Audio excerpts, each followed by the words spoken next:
It's that same old startup screen glow, blowing dust off a gray game logo. Saturday stacked in a plastic case, sleepover scores we can't erase. Kirk's got stats like a cheat sheet code, and he's got jokes from the late night shows. Top 4 takes from a childhood stash, argue till the credits crash. Welcome to my nostalgia therapy. Top 4 reasons I still feel 16. Pixel hearts and worn out DVDs. Play it back, let it all come clean. Laughing like we never had to leave. Hit subscribe to the Kid in Me. Every week's another memory. Yeah, this is my nostalgia therapy.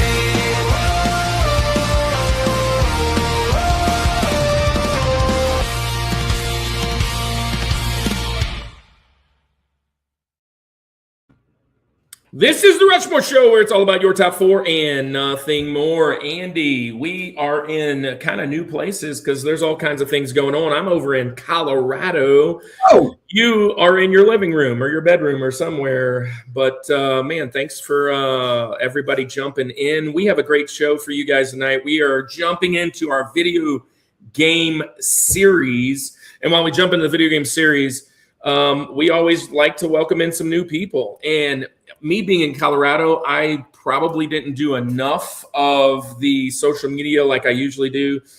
So hopefully people remember just to come on by at this time, and we'll see what happens. But tonight we are going to be talking games that define the 90s.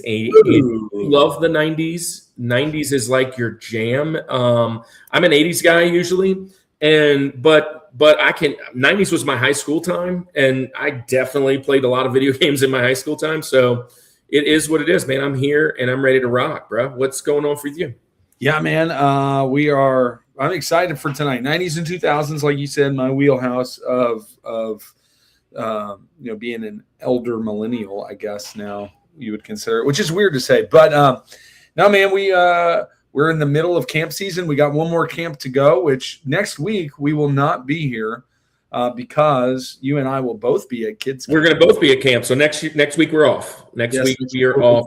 But Kevin, what's up? My buddy Kevin is in the house. What you doing in Colorado? My daughter is at her big national softball tournament. And you know that's what we do.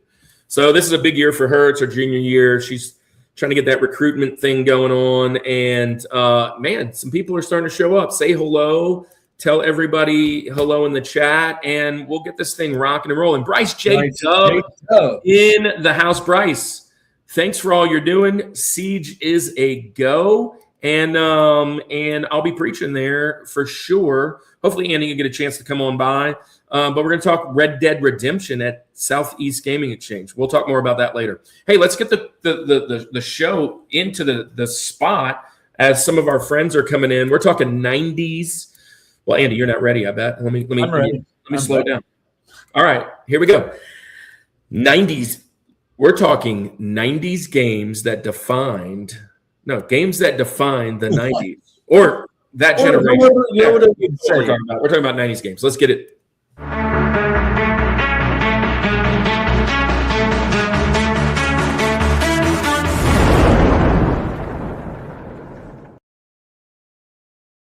Bryce, come to service on Sunday, Red Dead Redemption. A lot of things I can pull from that. So we'll talk that at Southeast Gaming Exchange. I'm working it out with Austin right now. I sent all our stuff over. But yeah, that's coming soon. So Andy, let's say how we met our guests. So years ago, I got logged in with a bunch of folks over on the Love Thy Nerd Network, and through Instagram, people connect and whatever. And all of a sudden, I had this guy come follow me. He looked really cool, went to his space. And it's really all about like tabletop board games and things like that, which is your favorite stuff to do. And I was like, man, thanks for following. He was like, thanks for following. And hey, I met you through here. You want to come on the show? Sure. That was months ago. We finally nailed it out that he was going to come on the video games.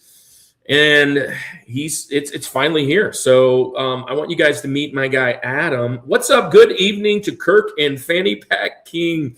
He must have saw the video. or the picture of you in it, reenacting The Rock from like 1980. Not Sean Connery, The Rock. No, it was, but actually Rocky Maivia before he was The Rock. Yes, and he was Wayne. Back yeah. He had quite a thing going on there with the fanny pack. Yeah. So No Bars Torado, thanks for being here, Isaac. We love you. But we're just about to introduce our friend. Welcome to the show, Adam from Tabletop Vibes. What? Hey, logging in from the toilet dedication. That is hilarious. What's up, guys? What is up? What is up? And so I messaged you, Adam, and I was like, Adam, I got a guy that's going to come on. Actually, it was Shane from Game Central Station. They're an amazing video game convention. Shane said, man, I can't do the second, but I can do later. So he's going to jump on, I think, in like a month with someone else. And I was like, well, unfortunately, Adam, you're by yourself. Do you have somebody you might want to bring on? And you're like, my guy, Cosmic Ben is in. So here's his Instagram. Boom. And so welcome to the show. Our next guest, Cosmic Ben. Ben. Howdy. Cosmic Ben. There he is.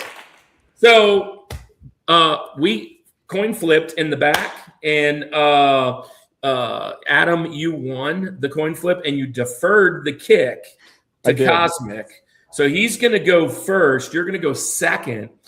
Every new series, Andy and I flip. This is a new series. This starts our video game series. So I'm not last anymore. I'm second to last, and Andy will be last. So with that being said, since Ben, since you're going first, Adam, tell me all about Tabletop Vibes. We call them the Summit Squad over here. And speaking of that, we have a few new people in the Summit Squad. Let me do this.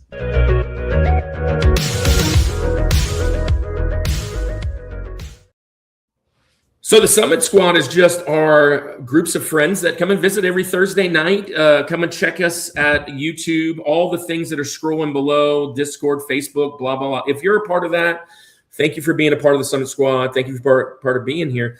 Adam, tell all the people live right now, all fives of them right now, and anybody that comes and watches later, what's going on your channel? What would they do if they jumped over there? What could they find? And, why tabletop games? Yeah, so over at Tabletop Vibes, we do first impression videos, we do playthroughs, we do how to plays. I do unboxings of stuff. I crack magic packs, TCGs, different things. And why Tabletop Vibes? I grew up playing board games with my fam, and honestly, my license plate up until I was almost 30 years old was Vibes 88, and I like music. So I decided when I made my brand that I wanted to mesh tabletop gaming and my nickname growing up. So that's what Tabletop Vibes is, and we bring good vibes. Nice. That sounds like a fun blast. I love tabletop games. My family doesn't love it as much as I do, so we don't play that often. Andy comes over to my house usually once or twice a year, and we never play any of the board games in the cabinet because he doesn't really like to play board games that much. Pause. I don't. He likes to play Uno. Game that's going to take 7 hours. That's the only problem I have. I like some straightforward stuff. I'm cool with that. So Monopoly. My favorite thing is Andy wants the rules to be less than the length of the game. That's kind of his go-to. Oh, the second I tune out whenever it starts getting too well. So you need like a 2-minute teach and a 15-minute play. I'm done. Bang. And he's all in. He's all in. But let's get Cosmic Ben out here. Cosmic Ben, that sounds really cool. I went and checked your videos out. You were unboxing something. What were you unboxing? You were unboxing a table. The ultimate unboxing. You were ultimate unboxing a table. I saw that video, and then you were like spinning around, and I was like, oh yeah, this guy's gonna fit in well. Tell everybody what they would find over there on the Cosmic Ben channel. Where are you? What's going on? And introduce yourself. A little bit about me. I'm a jack of all trades. I've done everything from comedy, which is what I'm trying to do way more of now. So stand up, I make music, independently produce, and have taught myself how to play and produce music. I'm actually planning to stream, hopefully, a live thing of some of my album, and I just do all the things. Like for me, it's like all my hobbies become jobs because I'm an insane person who doesn't know how to take a day off. And yeah, I also love board games like Adam. That's actually how me and Adam met. And we've been buds ever since. We both love video games, both love board games, vibing out to music, all that other good stuff. And yeah, a lot of what you'll find over on my socials and everything like that, it's just me just doing everything I can possibly like get my hands into and try to teach myself how to do. That is, I mean, it sounds like a blast. We're glad you're here. So if you're new here, we're the Rushmore Show. We do this each and every Thursday. Music, movies, and now video games. We do them 4 months a year. And so we always let the guests pick. We kind of talked about a couple things. Let's talk about games that define a generation. And I was like, well, y'all's generation is probably closer to the 90s. Unofficially, I know that, X and millennial and all that jazz. And I'm thinking about games and when they came out. And I was like, why don't we just do 90s games that, define the 90s? Because we haven't done that yet. And we've done a lot of 90s stuff because Andy loves the 90s. So that kind of allows us to pull in about 4 or 5 consoles or maybe some earlier stuff that you really think maybe whatever.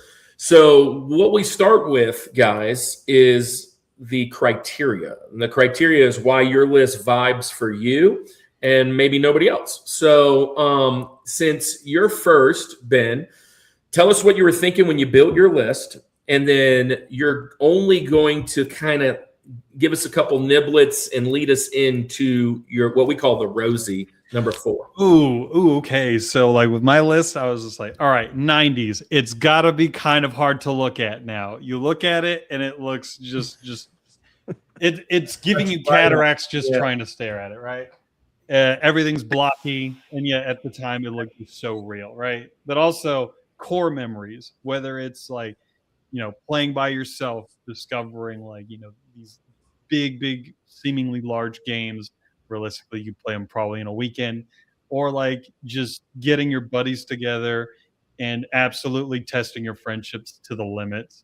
And that was just kind of like the criteria by which I built mine off of. And also, what did I sink way more hours into doing that than going outside and touching grass? That is perfect. All right. So Roosevelt, that's his nickname. Number 4. What's your first one on the list? Kind of starts the list off. We find that number 4 is the hardest to do because you're saying nothing else can make the mountain. Number 1's usually very easily. So what's number 4 for you? So number 4 is the one that it's one of the few games I've ever played with a max player count ever, and that is 007 GoldenEye for the N64. Hey, That's awesome. Right off the bat, we go with the pause screen. Yeah. Iconic. You gotta So tell us why you like it, and I'm going to tell you why I hate it. Okay. All right. Here's why. Okay. First of all, I was also getting into movies, and I was like, oh my gosh, movies, but I can play them. I was really into the James Bond franchise as a kid, and also like just like the single player was so much fun. The multiplayer was like absolute chaos, and it really just made you think that everyone around you was a filthy liar. Just like, what do you mean I wasn't screen peeking? I just happen to know exactly where you were the entire time. And I know this means nothing, but I'm better than you. And also I get the first party controller, and you can use the Mad Catz one. It's yeah. And then like just the amount of just hype around just playing GoldenEye with everybody, and just the sheer frustration of just like trying to squeeze out every kill in the match. And just never trusting a word that anybody says. Like, I've been paying attention to my screen the whole time. I don't know. It invented the genre of deception that is screen peeking that would percolate throughout the early 2000s into couch multiplayer games, which is not a thing anymore. It's kind of wild. Which is the best thing about all of this 90s conversation is couch co-op. It's something we don't do anymore. And my buddy Kevin, if he's still in the chat, we'll shout it from the rooftops. I wasn't a 64 guy. Never was a 64 guy. The graphics, even in 1995, were groundbreaking, but still bad. I mean, I remember looking at it, it was like, gosh, it's really kind of hard to look at. But I never really liked the controller, so I never got a 64. My buddy, I was in the Air Force in the late 90s. I went into the Air Force 98, 99. Rumor has it Kirk's still staring. Yes, there goes it. And in the late 90s, I went into basic training, and I went to New Mexico. And in New Mexico, my buddy Ron bought a 64. Obviously got GoldenEye, Smash, Gauntlet Legends, Mario 64, that whole jazz. And I used to go over there and play that while he came over to my house and played PlayStation, or my dorm. And GoldenEye was the first person shooter that I had ever played, and almost one of the last. I am terrible at them. I am awful at first person shooter. Andy has alluded to this. I'm still staring at the wall. Andy came over not long ago, and we played GoldenEye. Or I was at your house, huh?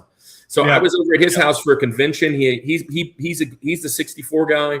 He's like, let's play GoldenEye. And like, I spent half the time like staring at the wall, just walking into it, and he was standing behind me. And of course, to be fair, it wasn't on a CRT, so it was on HD. So the video quality is not. There was no fair. I'm just terrible. And were you an invert access so guy? it's dark. But and Andy's just sitting behind me as I'm doing nothing, and it just popping me off. I'm terrible at it.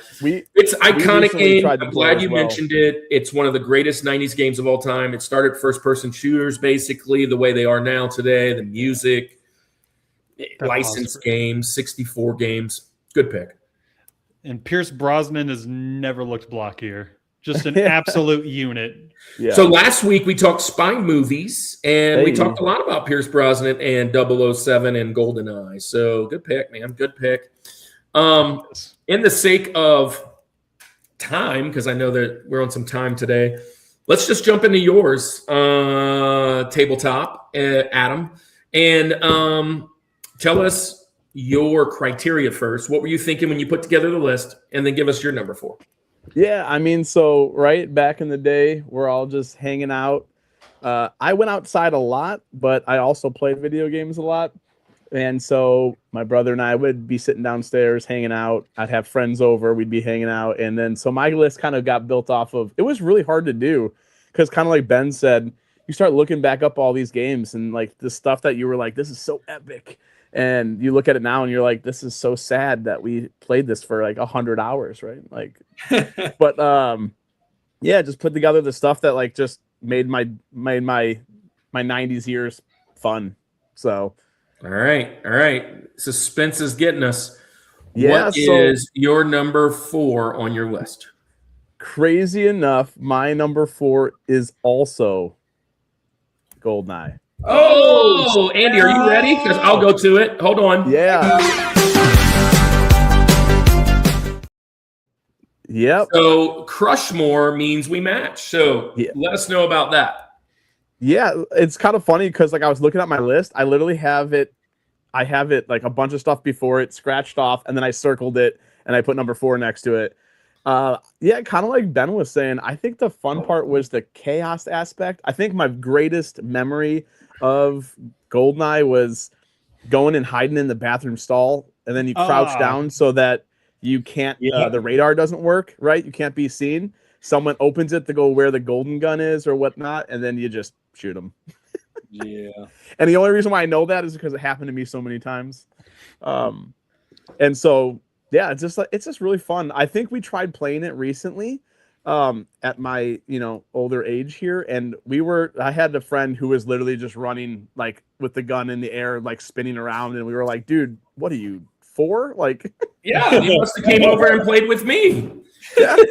And I'm like, are you rocking inverted access right now? What are you doing? And like, no, just can't figure out the controls. And you're like, this is crazy. But I will say that video games in the 90s as a whole made you try way, way harder than games nowadays. There was no like second chances.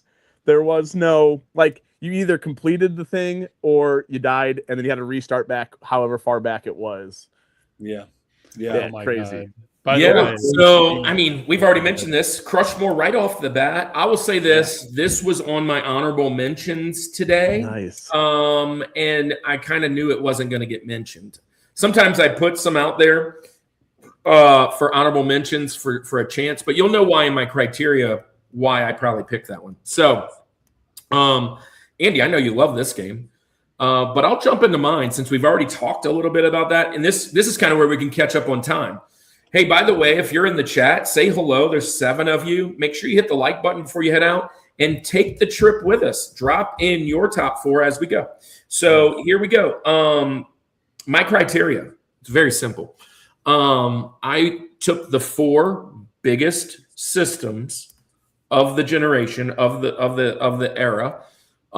Which was early on, it was Super Nintendo, and then it went PlayStation or Genesis, PlayStation, and N64.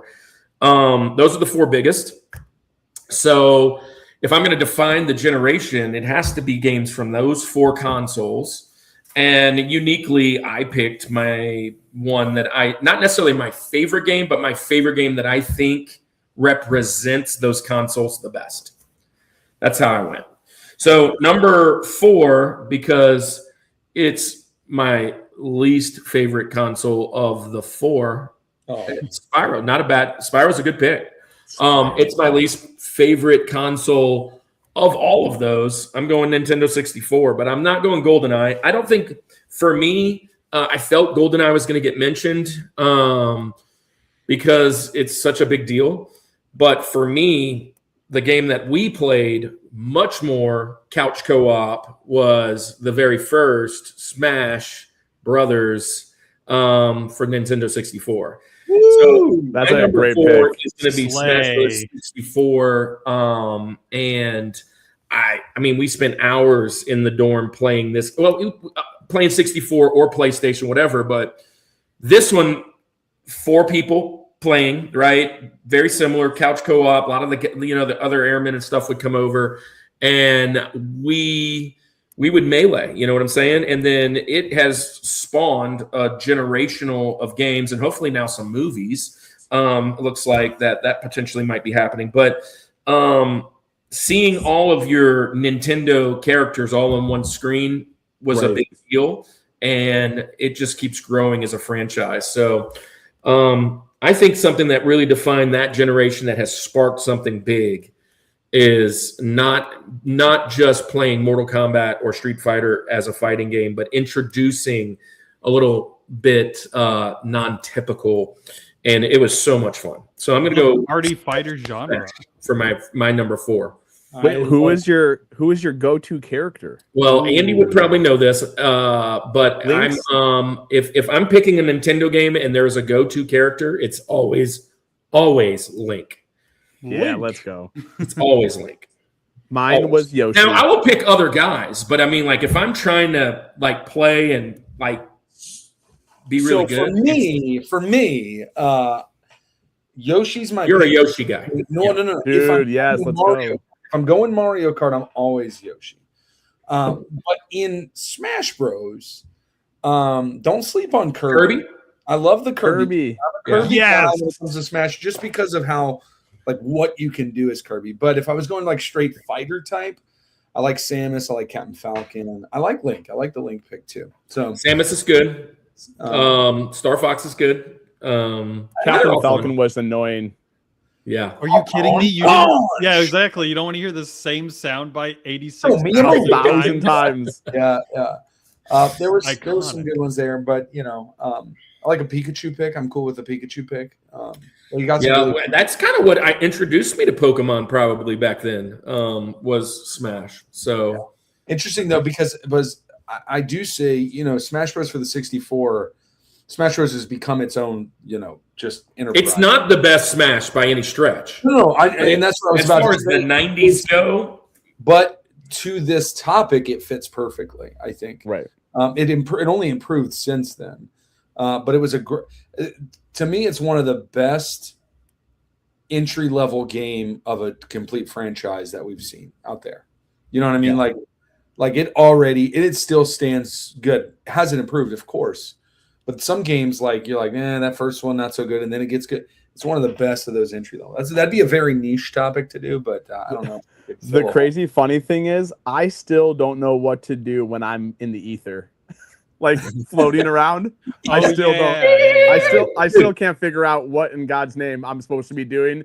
I just start hitting buttons and trying to get to the side of the screen. Which is why Pikachu's a good one, because he's got a good way to get back. He does. Lightning bolt. Donkey Kong's was cool with the spin thing. Helicopter. Yeah. That's why I always play as Kirby, because I can just float. Yeah, Kirby's a good one. Last thing I'll say about Smash Bros. It may be mentioned again today, so maybe I have another chance to say it. We're mentioning going to camp. They started doing this thing at camp where there's a Super Smash Brothers tournament. Because not all the kids are very sporty or whatever, but these kids can shine through this kind of stuff. What's up, Kenneth Bird? We did that in one of our students won the tournament, and they played the finale on this big 25-foot LED screen in the main auditorium when 400 students are cheering them on. It was the coolest thing. And we're lifting them on our shoulders, and it's super epic. That's sick. It's a lot of fun. Anyway, I love Super Smash Brothers. I have Melee. I have this one, and then I have for the GameCube, I have Melee that loaded up from our friend Kevin. So that's super fun too. All right. Well, what's your number 4, Andy? Yeah. So just criteria-wise, real quickly, because this is kind of what I was thinking. If I were to have, and this felt like a very, I don't know if I've heard about these things lately, but if I were to put a time capsule together. And I threw some games in, and the question just was, what defined the 90s? What was the 90s like? Here are 4 video games that are just going to give you the 90s. But what they did for pop culture, what they did for the video gaming industry in itself, what they did for defining, what do these millennials still talk about today? What is the nostalgia trip we go back to when we're thinking of 90s? I see this Kenneth here. Dog passed away. It's never a great thing to be. Yeah, absolutely. 14 years old. Yeah. Hey, Lord, we just stop right now. We pray for Kenneth, God, for what he's facing right now, the sadness and the emotions that are coming with that, having a dog and a pet for that long. And we know the bonds that it grows with us, but Lord, I pray that you'd be at peace for him right now. And God, that you would, just help him through this situation in Jesus' name. Amen. Kenneth, we love you, man. Thank you for hopping on. And we're sorry to hear about that for sure. Back to the 90s. So here's the thing. I forgot what I was even saying there, but basically time capsule, what defined the 90s. And I'm going to go, all 4 of these are not going to surprise anybody. I'm not throwing any crazy picks out there today. But here's the one that I think of now. You could argue, this, I think more so than any franchise that's out there, this franchise is great because multiple generations have their version of this game. This is their one of this. Now, there's a couple other I can think of, but I think a lot of people have this. And when it comes to those from the 90s, the millennials, this is the one that we have. Now, we've had some since. We even played some before. I think what this did for this franchise and what it changed with everything here. And also this may be kind of, I forgot who mentioned it. I think Ben may have said it. This may be one of the ones that holds up the best today, I believe, still from the 90s, that holds up really well. It's on the N64. Shocker, right? I just get used to hearing that today. But I'm going to go with none other than Zelda. Ocarina. Let's go. Oh, Ocarina is going to be the pick. This is, the hill that I die on is it's the best games out there. It's the greatest one ever created. I absolutely love this game. This is one that I'm playing. This is on repeat. This is if I'm just sitting down and I think we talked about, and this is to foreshadow a couple weeks from now. I forget who we talked about. I saw the messages. One of the topics is going to be comfort games. I mean, there's a comfort in this game that is the music, to everything, the nostalgia that ties to it, the sounds, the graphics, everything about this game I mean, the opening sequence to this game is just beautiful. So I'm going to go with Ocarina of Time as defining the 90s for me. Again, I think when you took Zelda, which was already a great established franchise prior to this game, and then you add the 3D element to it, it just opens this up. And we've seen where they've gone, right? We've seen everything that's happened since. To your point, like, have they improved? Of course they have. I haven't played a lot of the newer Zelda games because I go back to this and I don't know. I just never have been the one to keep up with all the latest and greatest in it. I love Wind Waker. I love some of those ones that were after this, but to me, it doesn't get any better than Ocarina of Time. I will just say this. I'm in trouble, Andy, for the first time in a couple weeks. Here we go with something in 64. Hey, For the first time in a couple weeks, because Ben and Adam, you haven't been on. What I like to try and do is try and nail out my honorable mentions without them being taken. And both of my potential N64 extras have already been taken. So I have another couple in the bag, but Ocarina, Smash, GoldenEye, that's the three best for me. So that's talking about the whole system to me. And Finn the Collector opening credit tune to Ocarina of Time is the same as the work was. Yes, it is. It is. Yeah. I have actually never played Zelda. Wow. Yeah. Wow. Well, it was never my jam growing up. Like, I had friends that played it, and I was like, play a real game. And then, excuse me, Ocarina of Time was real to me because I would go It's home a- and tell it's a my great friends I'm gonna game, hang out though. with my girlfriend, but really I was playing Zelda, and she's not in half the game, and I was a liar. that's awesome. Oh, man. Zelda, to me, is on the Rushmore of franchises. That's awesome. I mean, you just I mentioned love Zelda. Smash. So I know the soundtrack. Does that count? yeah. So here's the thing, Something. Andy. I've mentioned this because it was my friend's system. Ocarina wasn't one that I got into Right, because for sure. going over and playing Zelda at somebody else's house is different than going and playing the couch co-op games, right? I will say too, though, it's replayable now, but I don't have as much time. Like Zelda, Ocarina is one where you got to commit. Like, I can't just casually throw it on for like 15 minutes. Like, I've got to dedicate some time to it to get into it. It's one of those games that, look, they didn't track as far as I can know, how many hours you put into these games. You had to put quite a bit of hours into Zelda to beat this thing. But yeah, dude, good picks. So we're through our first round, and let's do round two. Ben, what's number 3? We call him TJ Jazzy Jeff. What's your All right. number 3 on the mountain? So number three is a fun one, all right? Because I thought it was so cinematic. I thought that was incredible and silly, and I took it so seriously. And I don't now, but I still love it. And that's Metal Gear Solid for the PlayStation 1. Go. Wow! The iconic go. Metal Gear. David Yes. Hayter's voice, absolute ear chocolate with gravel mixed in. Because Beer chocolate with gravel. Let's That's go. it's just so brutal too. And plus, like, apparently he went through like an entire pack of cigarettes every time to do the voice of Solid Snake. Really? Yeah. Like David Hayter, and then David Hayter would go on to be like a screenwriter. He wrote all kinds of movies that people have definitely seen, like Watchmen or whatever. It's crazy. Do you have a best moment of the game that was fun for you? Oh man, it's either the fourth wall breaking Psycho Mantis fight. Yes, that was cool. Or like many people, I just had discs in a slipcover, and I didn't realize the answer to one of the things for the codec thing is on the back of the case. And that blew my mind, and it frustrated me to no end. And I had to borrow the case from my friend. That's awesome. I think mine is the snow effect. Oh yeah, So yeah. you walk on the snow, and then the guy's like, huh? Oh, yeah. And then you Yeah, just yeah. keep making circles, and the guy just gets stuck in this endless loop, and then you just knock him out. Yeah. I will say this game is another great franchise. I love it. It's on my Rushmore or my honorable mentions for PlayStation today. It's phenomenal game.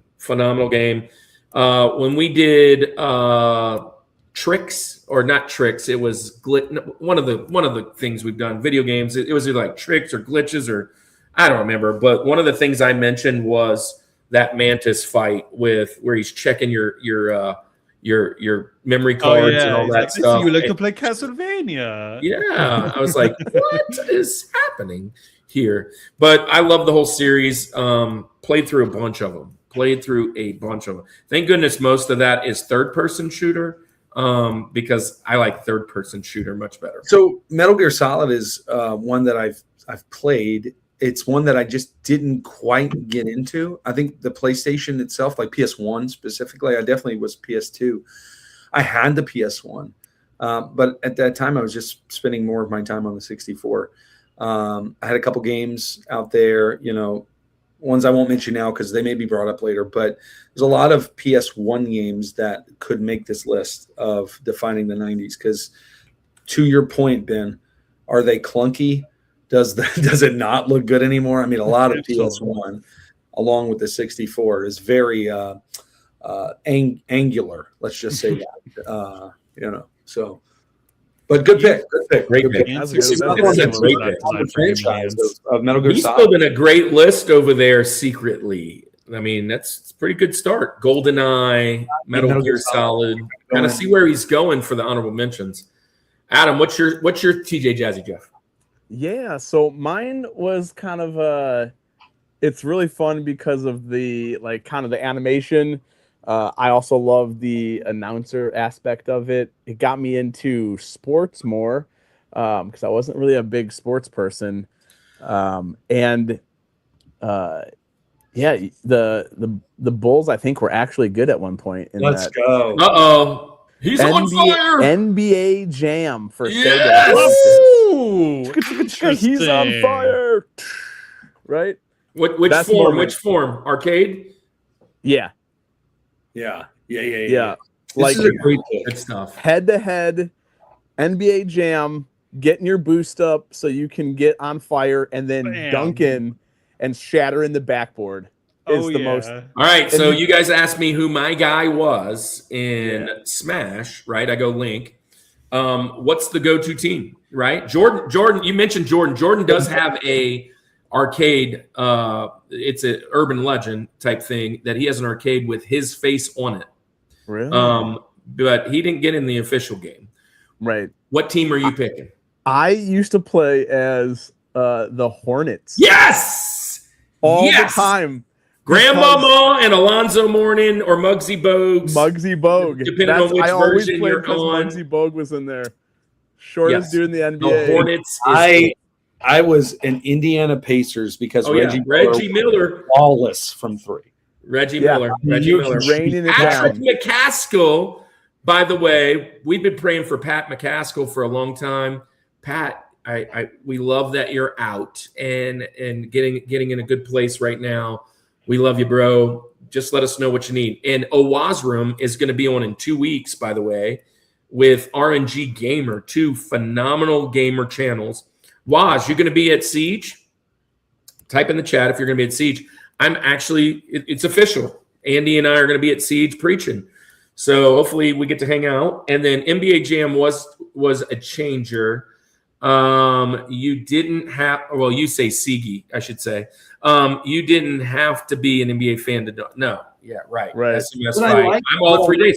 Yeah. About this game, about NBA Jam, and there was other games kind of in the same idea, feel, vibe of this game, was nowadays sports games just feel like hyper realistic. Mm-hmm. Like I have to be a quarterback that's trained to play Madden now to have any kind of success. Back then it was like there's nothing real about this game. NFL Blitz, these other games. Blitz, my gosh. Blitz is so fun. Just beating the crap out of somebody and then throwing them across the... Like even the early Maddens were it was just an arcade game that I was playing. Nowadays, it's like I've got to read defenses and stuff. Like, get out of here. I don't want any of that. Yeah. Patrick, we know you do, bro. We know you do. We're glad to see your name in the chat. So I love this pick. I was them. We mentioned NBA Jam quite a bit with the codes too. You got like Bill Clinton, Big Head. Yeah, you can put a lot of cheat fun codes stuff. in. It was a fun game, man. It's a fun game. It's Do one any of the you ones have that the I little think shark cheat? I would want shark those new cheater? little small cabinets for. I see I all almost those every bought once in a one of while. those. I'll do an NBA Jam. I'll do Yeah, it. yeah. I almost bought one, but then I was like, I'm a nerd. I don't sports. I want It's to weird. get Like all I the played unlocks. sports. I know nothing about sports. Like I'm European and Mexican, so I'm like, it's like with FIFA Hey, too. Like Europeans I know know my their- teams, and that is literally it. In the Well, speaking it's of like this- that, USA got a big 1-0 victory last night, so that's Yeah. awesome.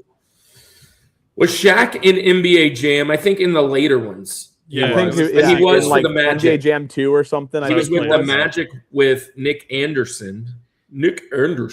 And then Nick Anderson was with Anthony Hardaway when he went to, I think, the Lakers. And I think there might be one with him at the Lakers. I think Was there Magic a Johnson's in one, Kobe too. Shaq? That had to be invincible if that was the case. Yeah. I think it was much later. Much later. Yeah, it's like- Much later. Anyways. All right. Well, NBA Jam. Well, my turn. So we've already done the 64. That's out, right? But I'll jump into one of these other ones. Obviously, let me pull my list up. Yeah, obviously, we're going to go with my next least favorite, and it might make Robotnik mad over there, Owazroom. Hey. He's coming on for Sega Master System games because he loves Sega. He loves the Sega. I'm going Genesis here, and I could go a whole bunch of games that I think that are my favorite games. My favorite ones, I don't necessarily think all my favorite Genesis games defined the 90s much more than Sonic 2. And Sonic 2 to me is best. it is the prototypical Sega game. I mean, when I think of defining the generation, do people that don't play, like for instance, Cosmic Ben doesn't know sports, so he might defining the generation might not be NBA Jam, and that because that doesn't fit everybody. But if I walk into a crowded area and I show a picture of Sonic, right, people know him, right? They just it's just you may not have played Sega, you don't now with the movies and everything else, but Sonic, the first one was great. All Sonic games are fun. Sonic Spinball, all that stuff. I enjoy all of them. Sonic Colors and all that stuff on the new side. But Sonic 2 was, with the music, the levels, I think it's just groundbreaking. So it's often mentioned as the best.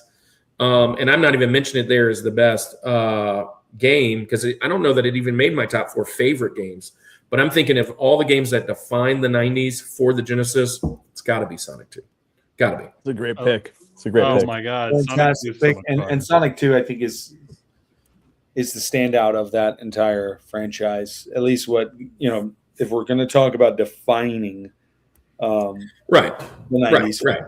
That brings the criteria in, right? Because we've already done a Genesis Rushmore, and I don't know if Sonic 2 was on my list. I don't know.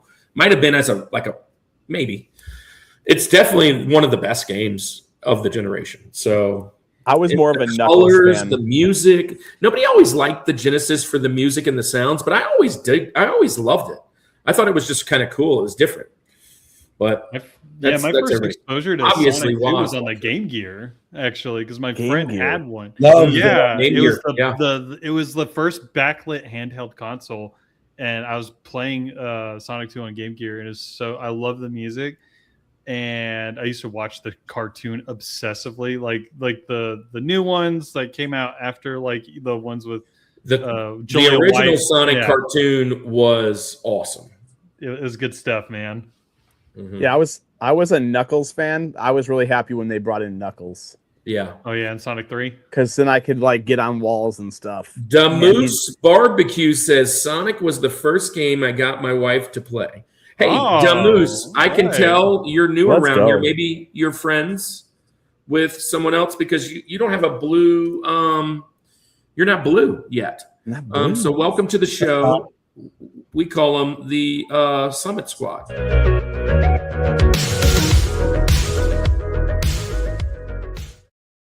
So today you walked in or spun in into the into a conversation about 90s games, video games that define that era, right? And so while we walk this out, we're on our second pick, going 4, 3, 2, 1. Put some of yours in the chat there, Damoose, and welcome to the show.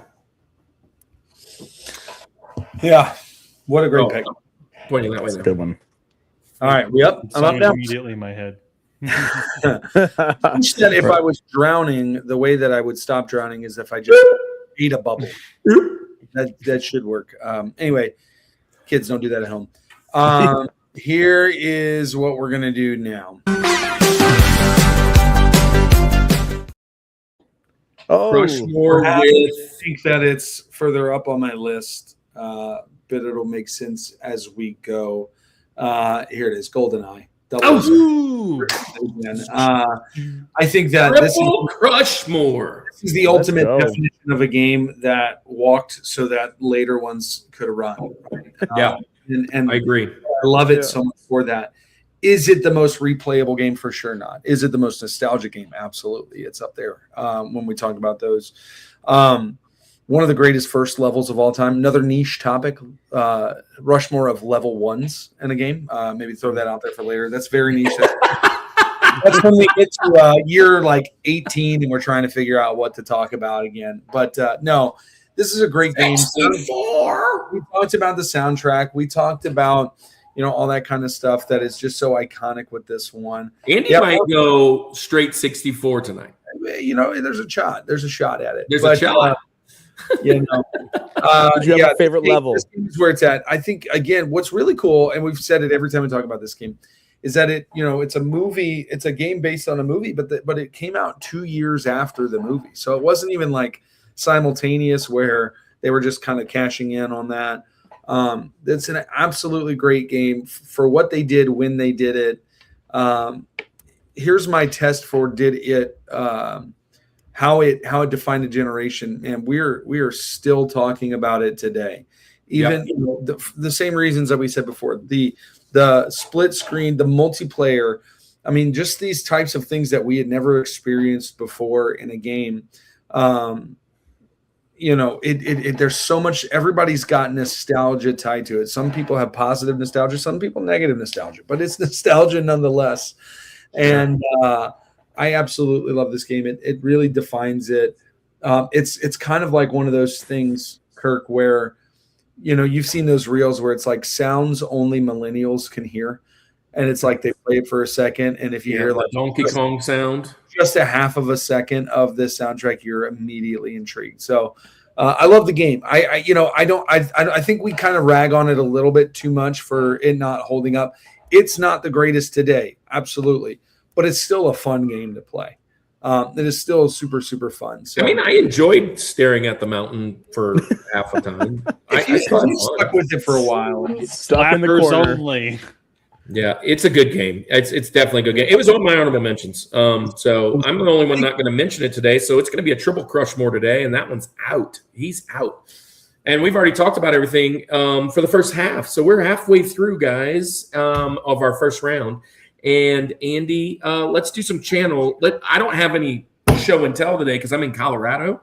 So Andy, can you pull up the website and we'll use that for show and tell. So while he's doing that, I'll kind of explain. Guys, we are a ministry. Andy and I are both youth pastors. We're both teachers. We're both dads. We're both coaches. And we put this thing together just to kind of shoot the breeze and have fun. But we end up doing things like going to, we call it Reboot the Unconventional Ministry. We go to conventions and we get to preach silly things like on Ocarina of Time. Well, this in 2 weeks is our next one.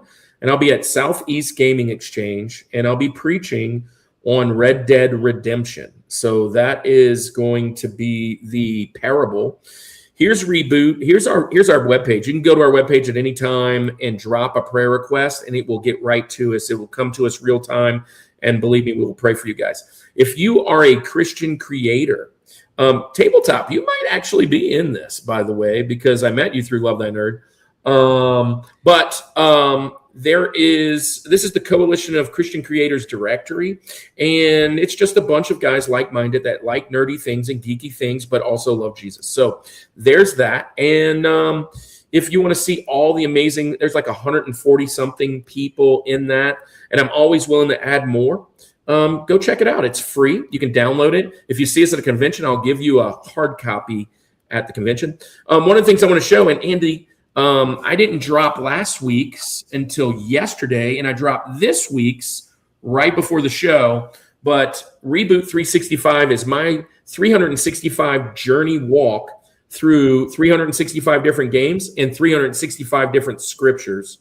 And that's kind of what we do at the convention. So I just dropped this week's today. As you can see, that's Call of Duty.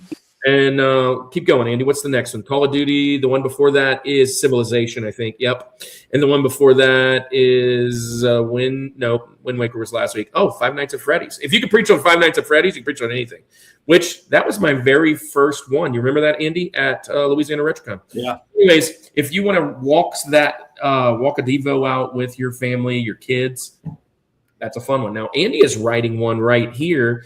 It's called The Bible is Metal. Andy, why would you call it The Bible is Metal? Well, because it is metal. There's a lot of really metal stories that you read in the Bible. Wrote it because, or started writing it because a lot of students of mine tell me the Bible is boring, and I said, bet. But it's going to be a 31-day devotional with the most metal stories found in the Bible. This one is your sample of Elijah versus Baal's prophets.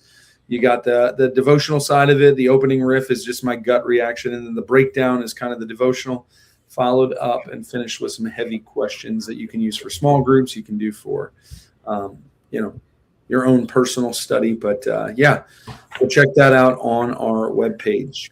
So Andy's is a 31-day. Mine's a 365. And after I do that one, I'm going to jump into movies and do a movies one and a sports one. So that's kind of the goal.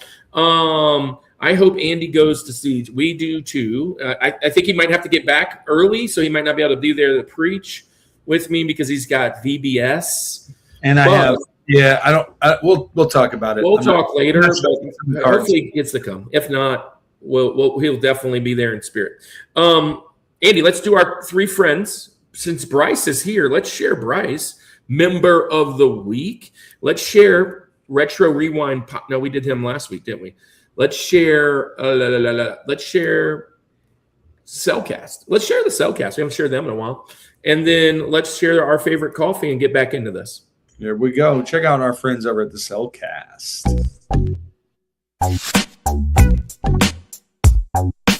The Cellcast hosts Jacob and Drew review animated movies and TV shows, discussing what they appreciate about the medium in whatever form it takes. Whether it's a traditional hand-drawn animated movie, claymation shorts, or a 3D CGI series. Check out some animated reviews when you subscribe to The Cellcast at thecellcast.podbean.com. And don't forget, Cell is spelled with a C and a single L at thecellcast.podbean.com. Bryce J.W. is a full-time content creator, collector, and streamer, spreading kindness one video at a time. From epic Geometry Dash runs and Nintendo streams to game hunting vlogs and podcasts, Bryce leads the Anime Armada, a welcoming, positive community for gamers and geeks of all kinds. No hate, just heart. Join the crew at youtube.com/@BryceJW.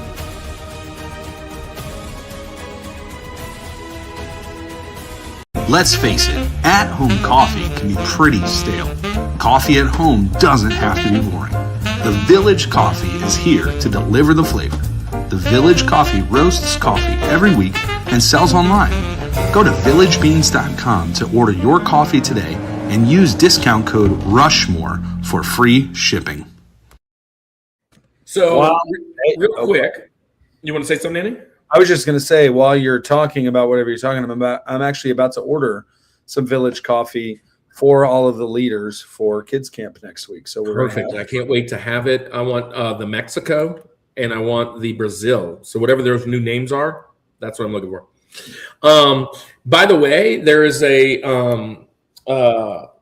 first off, Bryce, Of course, dude. You're a member. And if you want to become a member, it's real easy. You can find it in our YouTube descriptions and all that. But if you become a member, we'll make a commercial for you and share your commercial every week. Well, not every week. We share a commercial a week. I will start making some videos to post out to get everybody's a little bit more.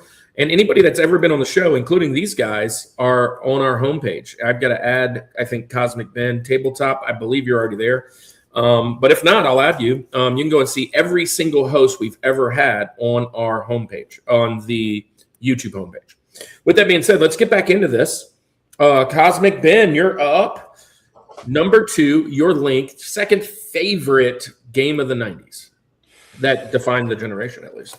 All right. We're we are once again going back into the blocky cesspool that is PlayStation 1, and it is Resident Evil. Wow, let's go, dude. It defines the 90s not only for terrible controls, graphics that look like it was passed through a dog, but also it was actively getting one of the cheesiest and still long-running film franchises to get started. And also, it was just so cool. It was very tense.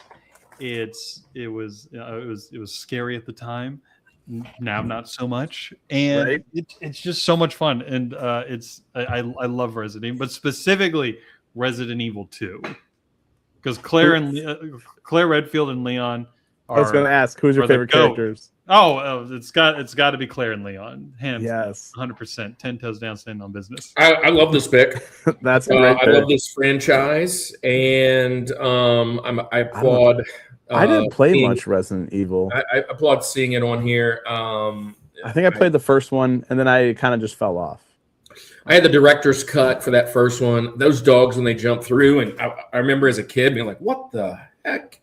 And then it just kind of goes on from there. The shark scene and all that. I can't hear the other two guys anymore. Yep. If they can hear me. Agent Smith, Rayman, and Fallout are good. I can only hear. I can't hear. I can only hear you and Ben. Oh, Kirk. Interesting. This has happened again. He's muted. What is going on? I think he's been muted for a long time. I hear him. I don't know. Oh, really? Yeah, I can't hear him. Ben, do you hear me? Yeah, I hear everybody. I don't know what's going on. Hear the. So what happened last time? Just so you know, if you want to hop out and then hop back in, it fixed it. I don't know why that happened. So I don't know. But hey, religious fanboys in here. Bryce says I hear him. It's only you, Adam. So I didn't really play much Resident Evil. I played it. I've played it for sure. I've never been a fan of horror.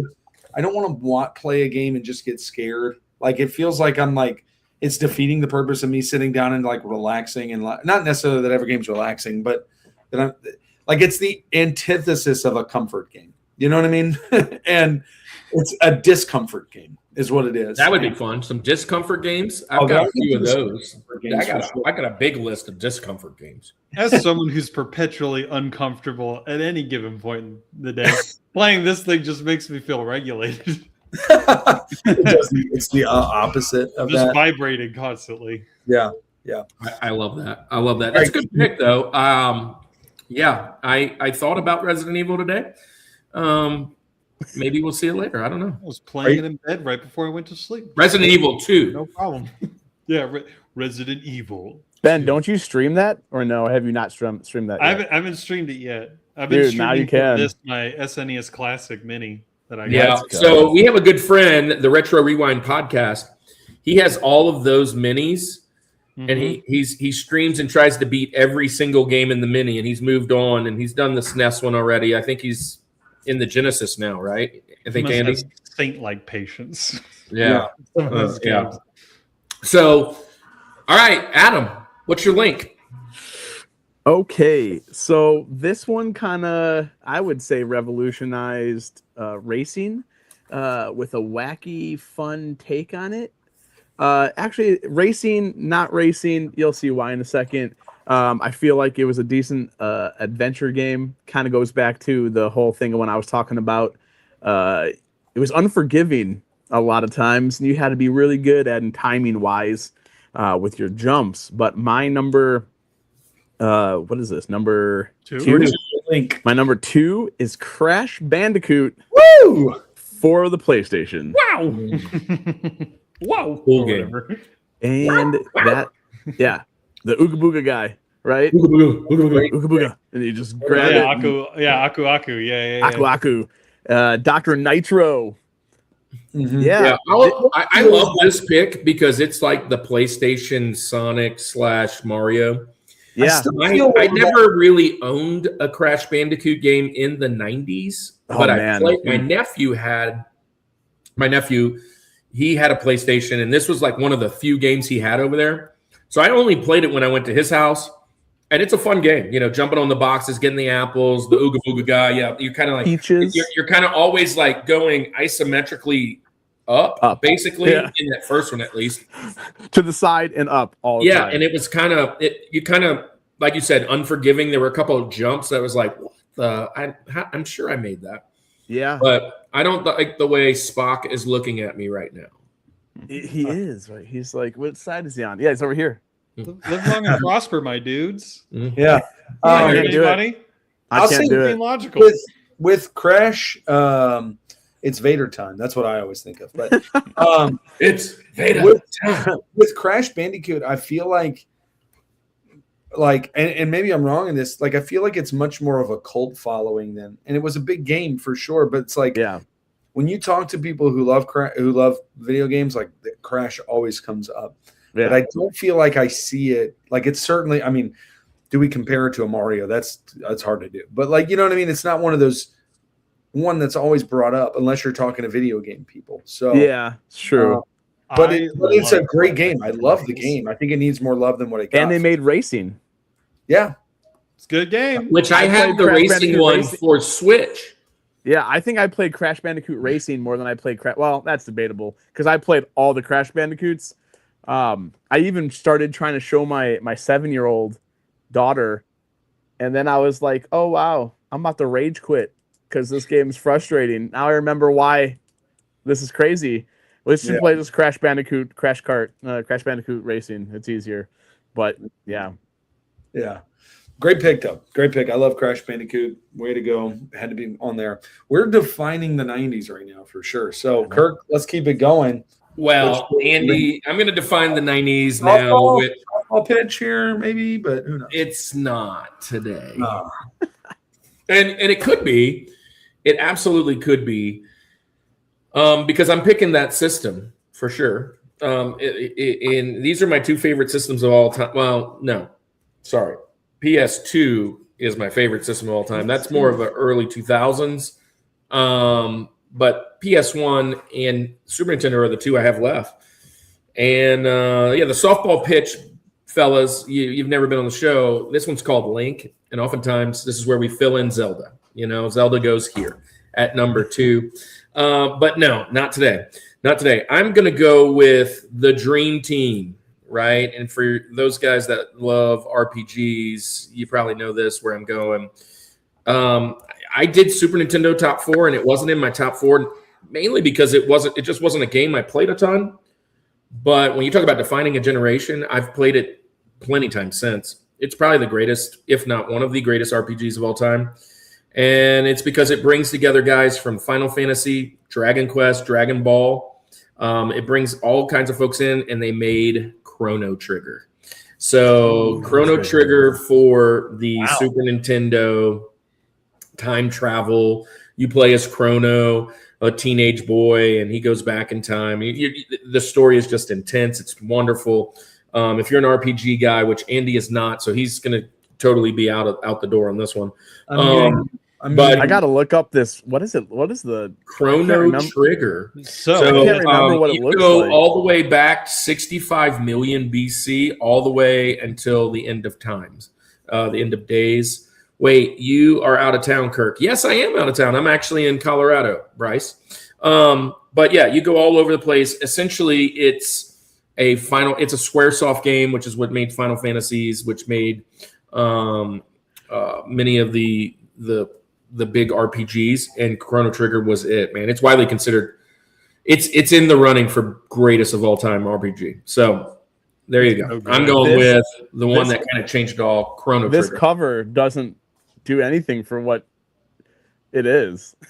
Oh, are you kidding me? The Akira Toriyama art is incredible. I mean, yeah, The but it doesn't soundtrack's even great. like most of the covers for all these games back in the day were like trying to like do something crazy to make you want to play it. Some of the So covers bad. on this, it's crazy. Yeah, so the guy that did Dragon Ball did that. And that's really cool. The guy who did Final Fantasy and Dragon Quest kind of combined to do the game. And then you have the sound. The sound came from other guys that kind of worked in hard in that stuff. So they called them the Dream Team. That's But awesome. yeah, that's kind of the style of the 90s 2000 RPG, especially from Square. Yeah. With that picture. But yeah, it's I mean, if Kevin was here, he'd say- 1995. Chrono Trigger is good to hear, says Bryce. Yeah, absolutely. Andy, I just tuned you out. What were you talking about? are you RPG? Spell couch. C-O. You going to the mall later today? Yeah. Oh goodness. Hey, Anyway, so Ben, you name drop there. Are you an RPG guy? Oh yeah, like I love RPGs. I kind of figured with the way you were going, you've gone Resident Evil, you've gone GoldenEye, and you've gone Metal Gear Solid. You can't get much closer to RPG without saying RPG with those three titles. So yeah. I figured you would probably like these, maybe. Yeah, Chrono Trigger is incredible. I love it. I love it. It's so much fun. There's also like this weird secret thing you could do at the start of the game. I'm blanking on it right now, but there's like a very specific thing that you can only do if you just like wander around the first part of the level, and it kind of It's like on the alludes title to, screen, right? You kind of yeah. It alludes to stuff that happens later on in the game, and I thought that was so weird and so cool that you could do something like that. And yeah, just and the music's really good, and Akira Toriyama's art is good. It's top Yeah. notch. So, fun fact: there's 13 different endings. Andy, how does that make you feel? 13 different endings you can get. the only thing I want multiple endings for is Wayne's World. Yeah, let's go. Way Or the better, Clue yeah. movie. Hey, real quick, Agent Smith, hold that thought because we're on kind of a little bit of a time crunch right here, but I will talk about that for sure here shortly. Yeah. Want to know about getting rid of physical copies? Kind of crazy. Deal. Hey, let me get to my link real quick. I know Ben is on a time thing, so I'm going to get mine and then hopefully get his George, and then we're good there. But so my link coming in at number 2. This is the game that I think just completely changed everything in the video game landscape. It is like what this did was just such a fresh thing. Again, very similar to my Ocarina of Time pick. Already a well-established franchise, loved by millions and millions. Probably the face of video gaming for many people. But the one that I'm going to go with that defined the 90s for me is Super Mario 64. All right. I've got to go here. Everything Mario was already well established, like I said. But what it did with the whole 3D aspect of that, is it clunky today? Does it quite hold up exactly? No, maybe not. But they took a giant leap between where it came from and where it went with the N64. Really, I think beautifully explored what the 64 can do and was capable of doing. And like I said, that kind of changed the face of video gaming at that point, especially, the Mario franchise. Now we've had how many 3D iterations of this, moving from just a typical platformer to this 3D world concept. I love it. It's still super playable today. The issue is the camera angles. It's the camera that's recording you. Okay, get used to it. Once you play it for about 10 minutes, you get a hang of it really easily. And also, this game brought out the best of people and the worst of people because every single one of you threw that penguin off of that mountain. You did it. I know I did. In front of its mom. So I swear to goodness, you were going to say Pokemon Snap. no, I'm not going to do that today. I'm not going to do that today. Don't worry. Yes, it defined the 90s and that it was a shameless crash grab in order to rob poor children and their ever dwindling funds. Oh, it's terrible. Andy, we Stealing did from a top 4 shooters of all time, and that was his number 1 shooter of all time was Pokemon Snap. I love That was your top shooter? shoot 'em up. Shoot 'em Now up. you know. Now you know. Now you know. Next time you come on the show, Adam, It how is a ridiculous rail sometimes shooter he gets. without Get a out, gun dude. and a camera. If It's that's your number literally one, a mechanism. you gotta go, bro. Yeah, it's I unapologetically love Pokemon Snap. So That's awesome. Yeah. Well, I love wish this I pick. You have wiped out the top 4 N64 games, in my opinion. They're all gone now. I don't know what I'm going to do for my honorable mention 64 game, there's I a still ton. have one. I still but got we'll one. figure it out. There's a ton more. I mean, All there right. are a couple left, but There's a lot. defining the generation, there's a couple. Yeah, this is a good pick. I had this as my other honorable mention, I might say. Obviously, because it's Mario. Obviously, because the 64 did things different. I played it a little bit more when it was on the double screen. So I played Mario 64 on the double screen quite a bit, and I enjoyed it. So good game, fun stuff. All right, we're to the Georgia number 1, and we've kind of gone in a hurry. We don't usually go this fast, but we got some time constraints today, and that's fine. Agent Smith, probably going to talk about that what you just said here in a second. So, Cosmic Ben, you're up first. What is your George? The number 1, George Washington, greatest game. All right, so I know I've thrown everyone for a loop with several narrative picks, but this one to me defined the 90s in that it was also one of the last times you'd ever get something like this of this magnitude again, and it was Mario Kart 64, just an absolute weekender, a banger. Whether you were 10 or 20, it did not matter. You were always playing Mario Kart on the weekends in the 90s and into the early 2000s. The blue turtle shell would destroy friendships. It would win and lose races. It was great. It was so much fun. One game. I'm 100% on board with this pick. There goes your 5th 64 game. I believe that this is the 64 game that holds up the best today. It does. Absolutely. Yeah, Absolutely. I like it. It's That's a good pick. honestly comfort game throwing it. I mean, the kids that that I know are still playing it now, and they're still getting in fights. So it's holding up. Now, I love playing Mario Kart 8 with my kids currently. Actually, my daughter and I were playing it on the airplane here to Colorado. I love any kind of Mario Kart game. My favorite personally is probably Double Dash from GameCube. Oh, yeah. I've been reintroduced to it because of Kevin. And man, that game is so much fun. I enjoyed hot topic here. I enjoy, the Super Nintendo version, right? But it doesn't hold up at all. But I loved that game as a kid. I mean, it was so awesome. I unfortunately never played Mario Kart 64 as a kid. Dude, have you played it as an adult yet, Bryce? Yeah, I didn't have friends with 64 for the most part. I think that Mario Kart 64 is the best of the franchise, and it's the Probably, yeah, for sure. hill I'm dying on. I haven't played the new one, the Switch 2 version of the Mario Kart World or whatever. I haven't done that. I heard it's great. It is good. I There's played that one. Voice. There's the illusion. There's like 700 people to choose from now. You know, It's a ridiculous amount. You hate that option. I don't. And you can customize each character's what your vehicle is, what your color is, what your 3 hours on Netflix. Andy wants way less options. You can Put play him as in a a cow. box. What more do you want? You can play as a I cow. want more Right, no options. He RPG. wants less. I want to go. And it's not. This is a tangent, but it's going to make sense for this. I want to go to a place like Raising Cane's, right? Where, and I'm not saying Cane's is the best place, but that business model where I've got how much of it do I want? That's it. We serve one thing. Like I don't have to be paralyzed with choice. Give me something good. Don't give me 1,000 things mediocre. Give me one thing fantastic.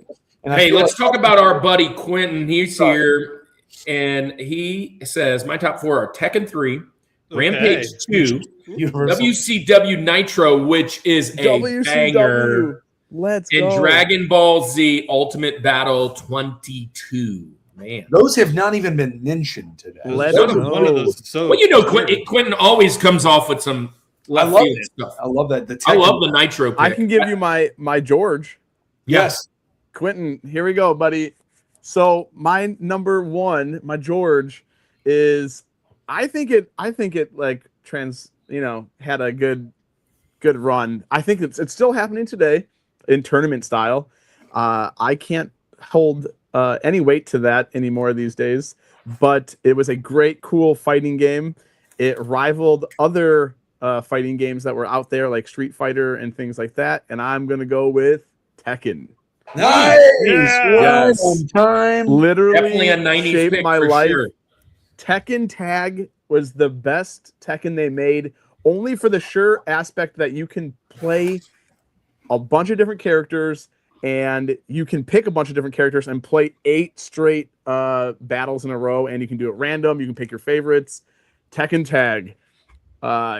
My family, we used to have guys. Well, how I got into the board game hobby is we'd have game night, and when I left my parents' house and got my own place, I'd have my brothers, my brother-in-laws, and my dad, and we'd have Tekken Tag night, darts, and board games. Man, That's what we did. That's a good pick. I was not a Tekken guy. I mean, I played it. I played it. I played it in the arcade more than anywhere else. Drop a few quarters in there. Yeah. But as far as fighting games, we've done fighting games. I don't know that Tekken even made my fighting games list. Really? But Oh man. not because it's a bad game. That's the one thing we always misunderstand. Just because you didn't make the list don't mean it's a bad game. It's an amazing game. It just doesn't have the nostalgia with my travels. Right. And it's a fun game. King, I love Let King. me ask Quincy, who's your favorite? Who would you fight me against? I would pick Jack 2 versus whoever Quincy picks. That's my go-to. Or He wants to know if you ever played the mini bowling game. The mini bowling game. I have. I think it's terrible, but it is fun. So Play as 8 different Quentin, who's your go-to Tekken guy? Yeah. While that's happening, Ben, did you like Tekken? I did, yeah. I was making a joke around. It's like I love Tekken and how there's like 1,000 different versions of Jin Kasama. There is. I would always play as Kuma or Bob. Kuma and Bob, were dude, my favorites. Kuma's cool. Bob's I cool. was King. King was my guy. Yeah. King, Yeah, Armor yeah. King. And what's the Yoshimitsu? Yoshimitsu. Samurai. Yeah, the sword guy, like cyborg sword dude. Yeah. Yeah, Yoshimitsu's great. Heihachi with the Heihachi. crazy static. Which- Heihachi. Sweet hair. He had Wolverine's hair from the Which he kind of jumped into some other places. He was in Soul Calibur and he was in Final Fight, I think. Was it Final Fight? Maybe. Anyways, good stuff. Yeah, that's Great pick. my George. All right. Well, Andy, you could have probably had one choice, gun to your head type situation. You're guessing this game for me.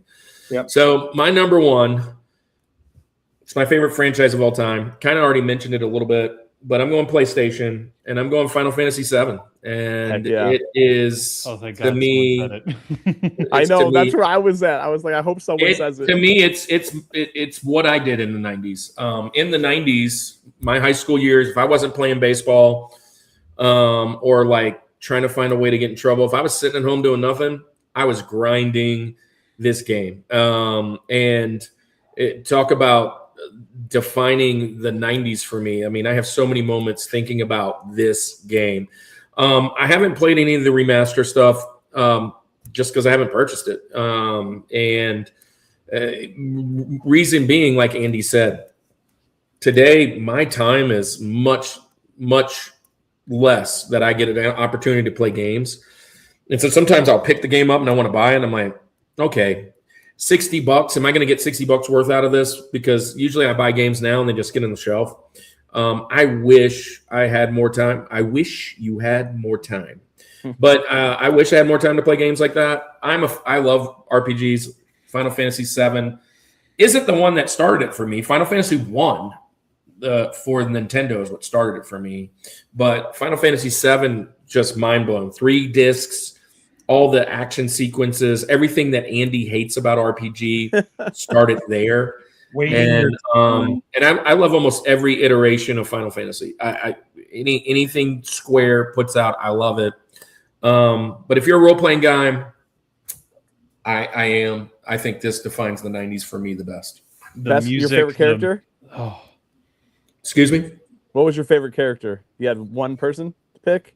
I probably like Barrett the most because he had the cool gun cannon thing. I did like Thank Red. God it's not what Red everybody and else would Vincent. pick. Those guys were cool. I mean, every character is cool in its own way. I mean, Sid was awesome in that round. Sid's in almost every episode. But, I mean, you can't go wrong with Cloud either. I mean, Cloud is the main dude. You know that Magic. Listen, the Aerith scene where she dies. Sorry, Andy. I know you. It's a heartbreak. that It's I a broke that tearjerker. for I was you. about to play the game. Might be the most heartbreaking thing I had ever seen in video games at that moment. I mean, was really sad. Video games is past that now, but that death sequence, I was like, wait, what? We don't get to play with her anymore? What? Yeah. Nah. It's so funny. Like Fun game. Final Fantasy VII, I love it to death. And frequently, like in my daily life, almost all the time, when I do something or I finish something or whatever, I do the da da da da da da. Yeah. Everyone's like, "What is Dude, wrong with you?" I'm grinding like, that game. I mean, I have put some hours in. Andy, finish your George, dude. Yeah. Yeah, so this will be the first game that I mentioned tonight. Not on the 64. My George, believe it or not from the 64. B, that I don't have a copy of it right here with me. But when I think of defining the 90s, this, again, will not be a shocker for anyone. I mentioned I don't have a copy of it, but I do have a prop that I would like to prop that I would like to show off. My George comes from the year, it was like 96, 95, 96. I'm staying with Nintendo, but I'm going to go with the Game Boy. Whoa. Because this started as a game and because of the cultural impact that has come from this as a game. I mean, this defined not just the 90s. This defined pop culture. This is just transcends everything. And I'm going to go Pokemon Red and Blue. I'm going here, but here's my little Snorlax that I got that looks like he's censored. That's funny. That's hilarious that he's censored on his belly. Yeah, I know, right? By the way, side fact, Snorlax is the best Pokemon that's out there anyway. the commander in thickness, as I call him. Yeah. But, this game, I mean, the fact that all of this began with this video game, right? This was the start of Pokemon. It wasn't the cards, it wasn't the show, it wasn't the movies, it wasn't all these other things. It was this game on Game Boy. Yeah. It started it all, and then everything that came from it, right? It was the first game I had for my Game Boy. Yeah, it's what's so cool about Pokemon and interesting for me, and I mention it every time we talk about it. I don't like RPGs. I don't really care for anime. But it's the two things. There's so much nostalgia tied into it. We talked about Pokemon just a couple weeks ago, and the nostalgia that I had tied into it of collecting cards as a kid and the stories and just all of these different things. I absolutely love Pokemon. Now, there's like 1,000 Pokemon now that I don't even know.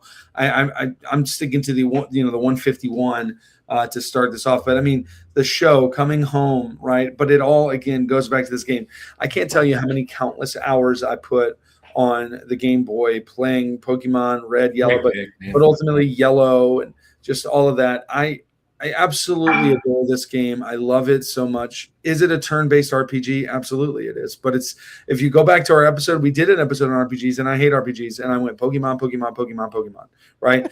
It's my favorite shoot 'em up. I mean, anytime I can mention Pokemon anytime I can talk about Pokemon when we have a Rushmore, I'm going to mention it. This is the GOAT. This is, I think, the best fitting as far as what defines the 90s. It's a good one. It's a good pick. And I on the applaud it handheld because it's an genre. RPG. I love doing it with my son as far as collecting the new cards and stuff. He helped me do the Pokemon Rushmore we did like 3 weeks ago. Yeah. And it's an Entei kind of day. That's what I was told. So, yeah, he's not on your list. But good pick. I'm glad it's not Pokemon Snap. Yeah. It didn't define the 90s. It defined a lot of my childhood, but not the 90s. And I think that's just good. And look, I do want to say hello to Prime. Prime in the house. Optimus Prime. And then how about Leo? Leo Adam is what Quentin says. Leo. Hey, let me say this. Leo, you are okay. Not bad. It's been on brand for what we talked about. For those that enjoy Pokemon, what's the go-to? I already told you mine. Snorlax. That's my guy. Blastoise. I'm gonna have to go Charizard because it channels my inner Pokemon. Great pick.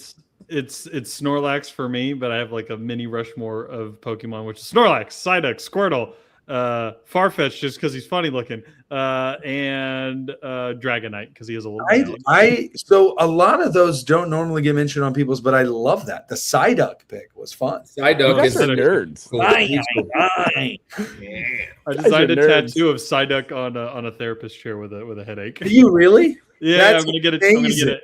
I'm gonna get it inked on me by a board game industry person. That is fantastic. She runs Dude, that's fantastic. She's a tattoo artist and has only Psyduck tattoos on her. Wait, how do I not know about this? Look at this. Let's go. She's great. She's I need a Pokemon tattoo. That's what I All right. Awesome. Well, listen, I don't need a Pokemon tattoo. Neither do I, but I wouldn't be against the Pokemon tattoo if it was the right tattoo. I wouldn't. I'm not against most of it. Hey, look, Prime's in the house. Metal Gear Solid pick. Mortal Kombat, Street Fighter, Virtual Fighter, GoldenEye, 64, Mario 64, Resident Evil, and Marvel arcade games. Almost, not all of them have been mentioned, but many of those have been mentioned today. And since you're saying it, and you gave us some honorable mentions, it's time for that. Honorable mentions. We call them the Benjamins because Benjamin Franklin missed the mountain. He just missed the mountain, so we call them Benjamins. Let's get it.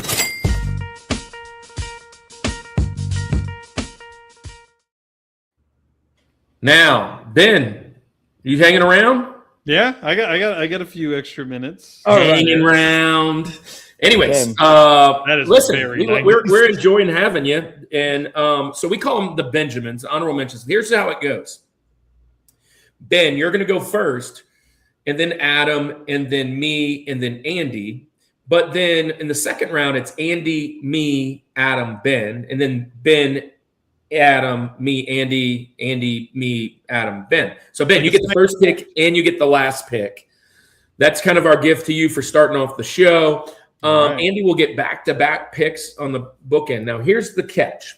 This is a little different than the other one. We can't say anything that's already been mentioned. And once somebody mentioned it, it's off the table.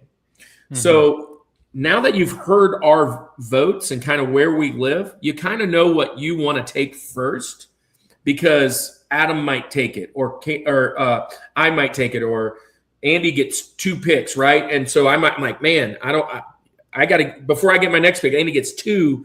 So sometimes we got to try and figure out which one you want. So it's not always the top now. It's how can you build your best list left? And also, we don't need to share a whole ton about them. Honorable mentions is just that. It's a mention. And so we're just talking a little bit about it and we move on. It's the draft. So this is our second round. You're up first. What just missed your 90s defining game mountain? Come on, Ben. Ocarina of Time because I didn't beat it until I was an adult. And once again, I told everybody I was going to go see my girlfriend, but it was Princess Zelda and she was missing for most of the game. So a real thing. So Ben, Ocarina was mentioned already though. Oh, yikes. Okay. Well, then the other one that also just missed it, it's a very weird pick. It was this really weird game, Buck Bumble. and it just had this like really Bumble's a fun game. this really relentless theme song that I just was like constantly saying to myself under my breath on the bus for like a solid, We mentioned this year. game in one episode. I think Kirk, you mentioned it. It's a right? good shooter too. Buck Bumble's a fun game. Wow, cool. Ruby's That's solid. crazy. All right.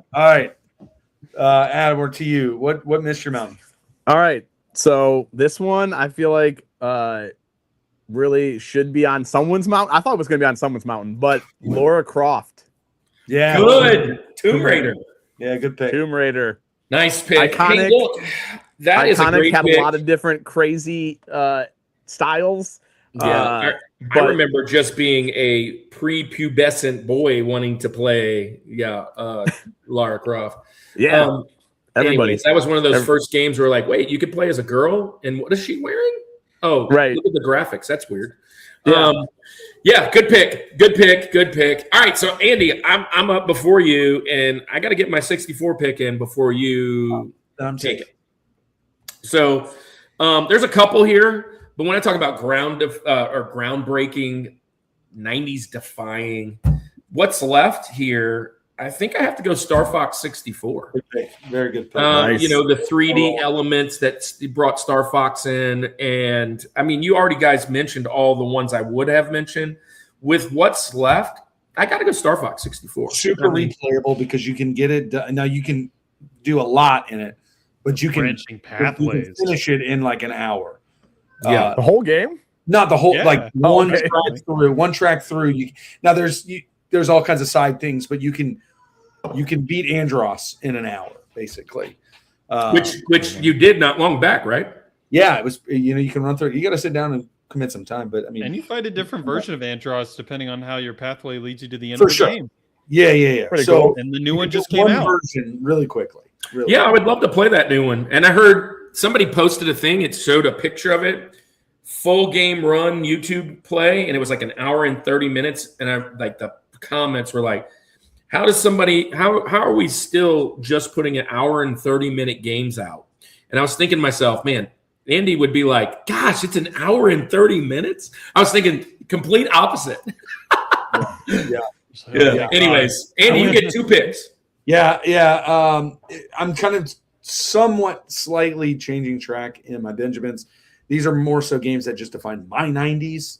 And I'm going to go with, I mentioned Super Mario 64, but the GOAT of Mario games for me is Super Mario World for the Super Nintendo. It is the standard of games there. It is absolutely Super Mario World.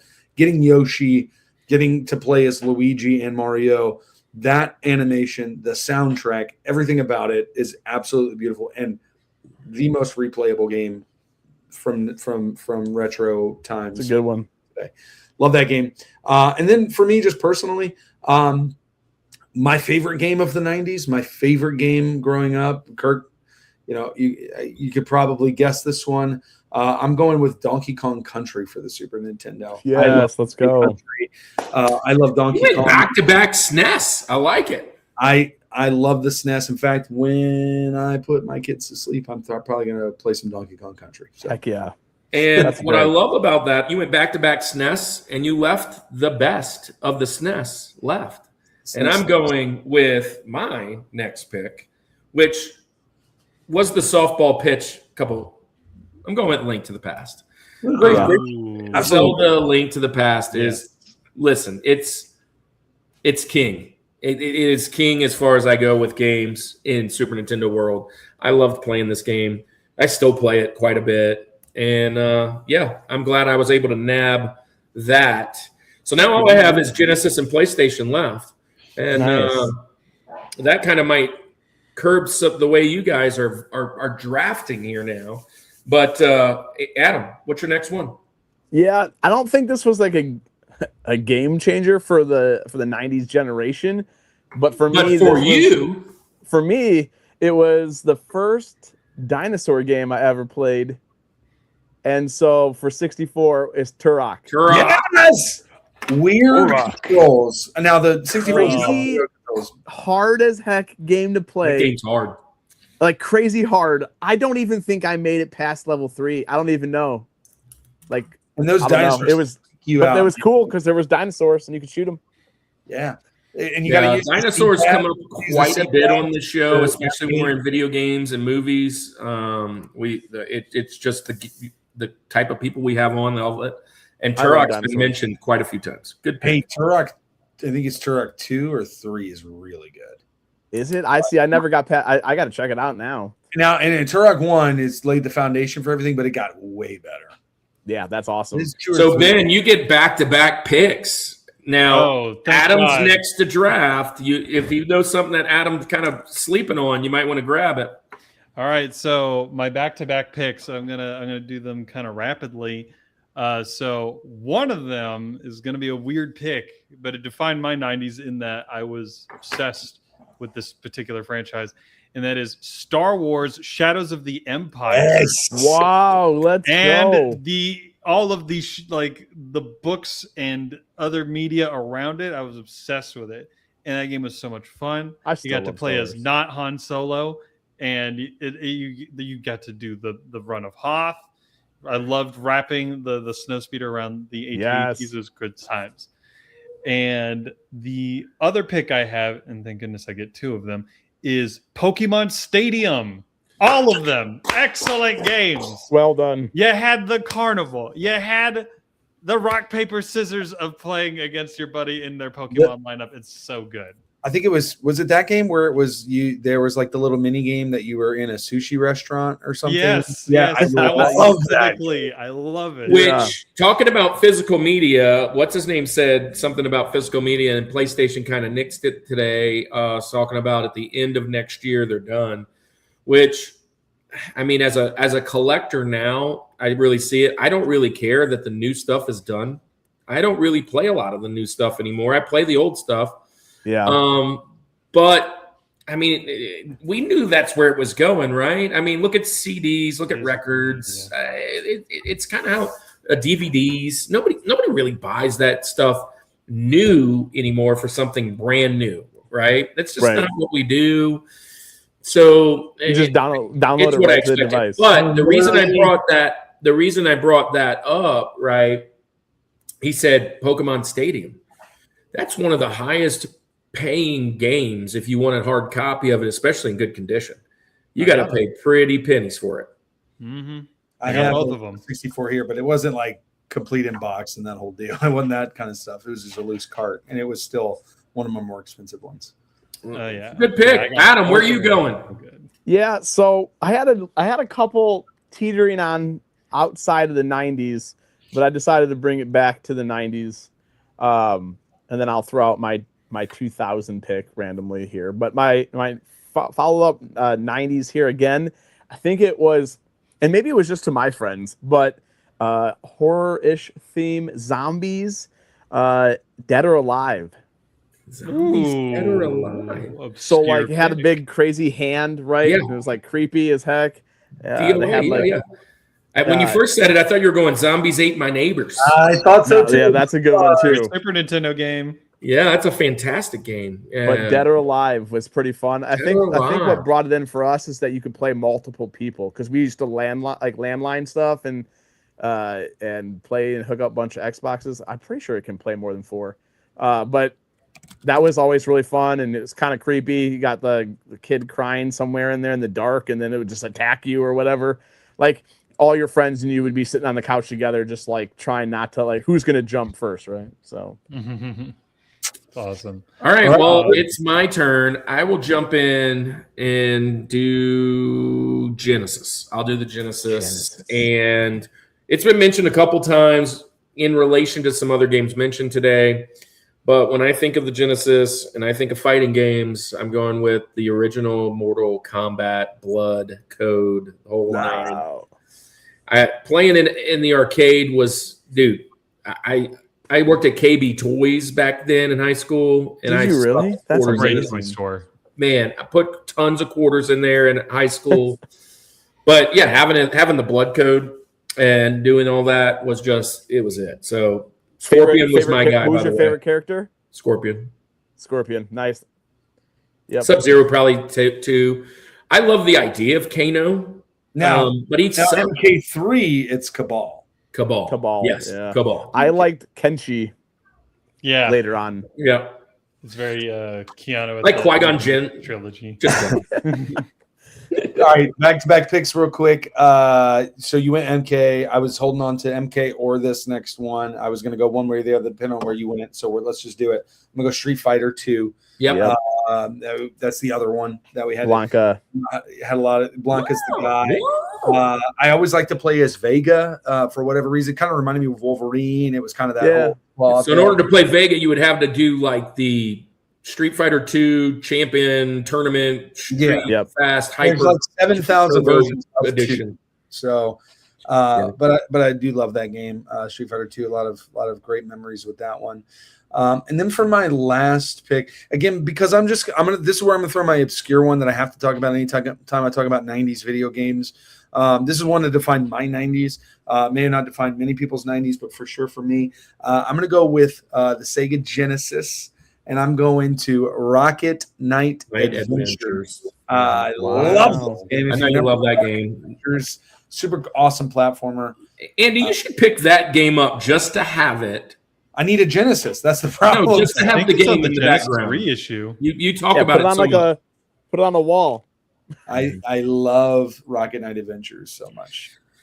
Yeah. All right. Well, I'm going to leave the PlayStation left, and I mean this kind of fell in my lap. Ben mentioned Resident Evil 2. Here's a veteran move, by the way. We call them veteran moves when you kind of slide in an extra pick. Yep. I was going to go Resident Evil here, but you win Resident Evil 2, which I'll just move on to my next pick from the PlayStation.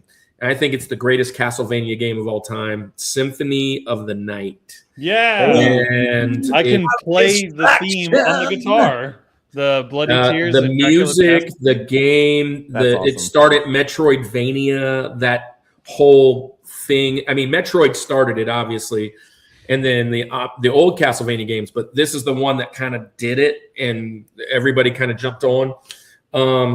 Castlevania Symphony of the Night. It is it's probably on my Rushmore of favorite or best games of all time if we're going to do best games.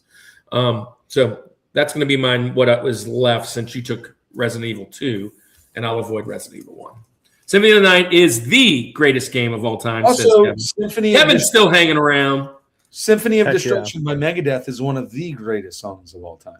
So, Pretty sweet. Anyway, Symphony of the Night is so Adam, your last pick, Adam. Yeah, mine kind of got, my honorable mention got taken back in the actual picks. Mine was going to be Final Fantasy if we got here. I didn't think it was going to hold up. But I will throw out my early 2000 pick just for funsies. That did redefine an entire generation, and I might not be on games of 2000s that defined a generation, but Halo. Yeah. Oh, yeah. Okay. Which was the one don't say anything. And then Well, Halo is so cool. It's the game that now we could get Halo. That's what it feels like. Good pick, man. That's a great pick.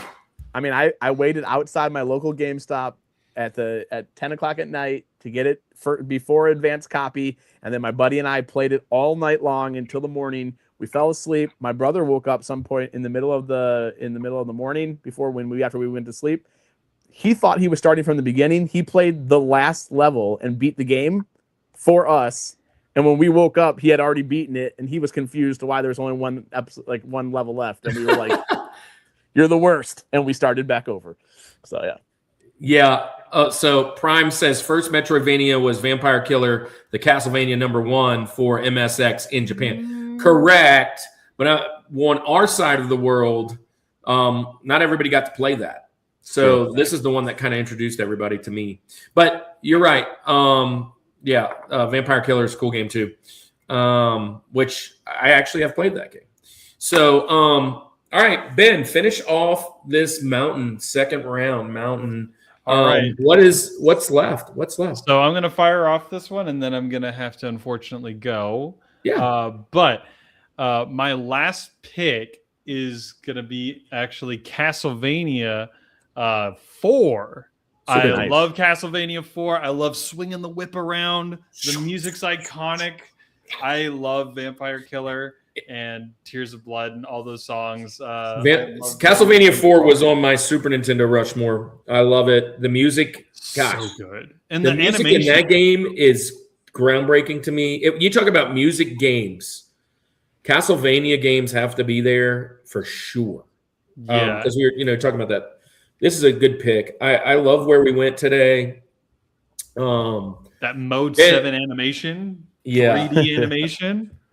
Swinging, how you swung the whip around, I remember like, wait, you get to actually kind of control it now. So cool. You just do this. And you can moonwalk upstairs. And then the actual grapple, like Indiana Jones type thing. That was cool too. Hey, look, before you head out, first off, Ben, thanks for coming on short notice. No problem. This is the show that we normally do. We do video games for 2 months. We've already got all those booked, guys. I'm about to share with you what's coming up. And one of them, Adam, I was going to say, is video game memories. Nice. And what you just shared would probably be on your Rushmore of video game memories. We're going to do that later in the month. Nice. But before you head out, Ben, can you tell everybody who's left in the chat, maybe they didn't hear it earlier, what's your favorite thing? What's your favorite thing about Cosmic Ben? My favorite thing about me is that I am unpredictably always putting out something randomly, whether it's a potential short film that I'm going to get funding for, my album, or doing stand-up in a city near you, or just popping up doing random stuff. I love working. So my favorite thing about me is my sporadic creativity and how I express it. That's awesome. So where can people find you? You can find me if they want to follow anything.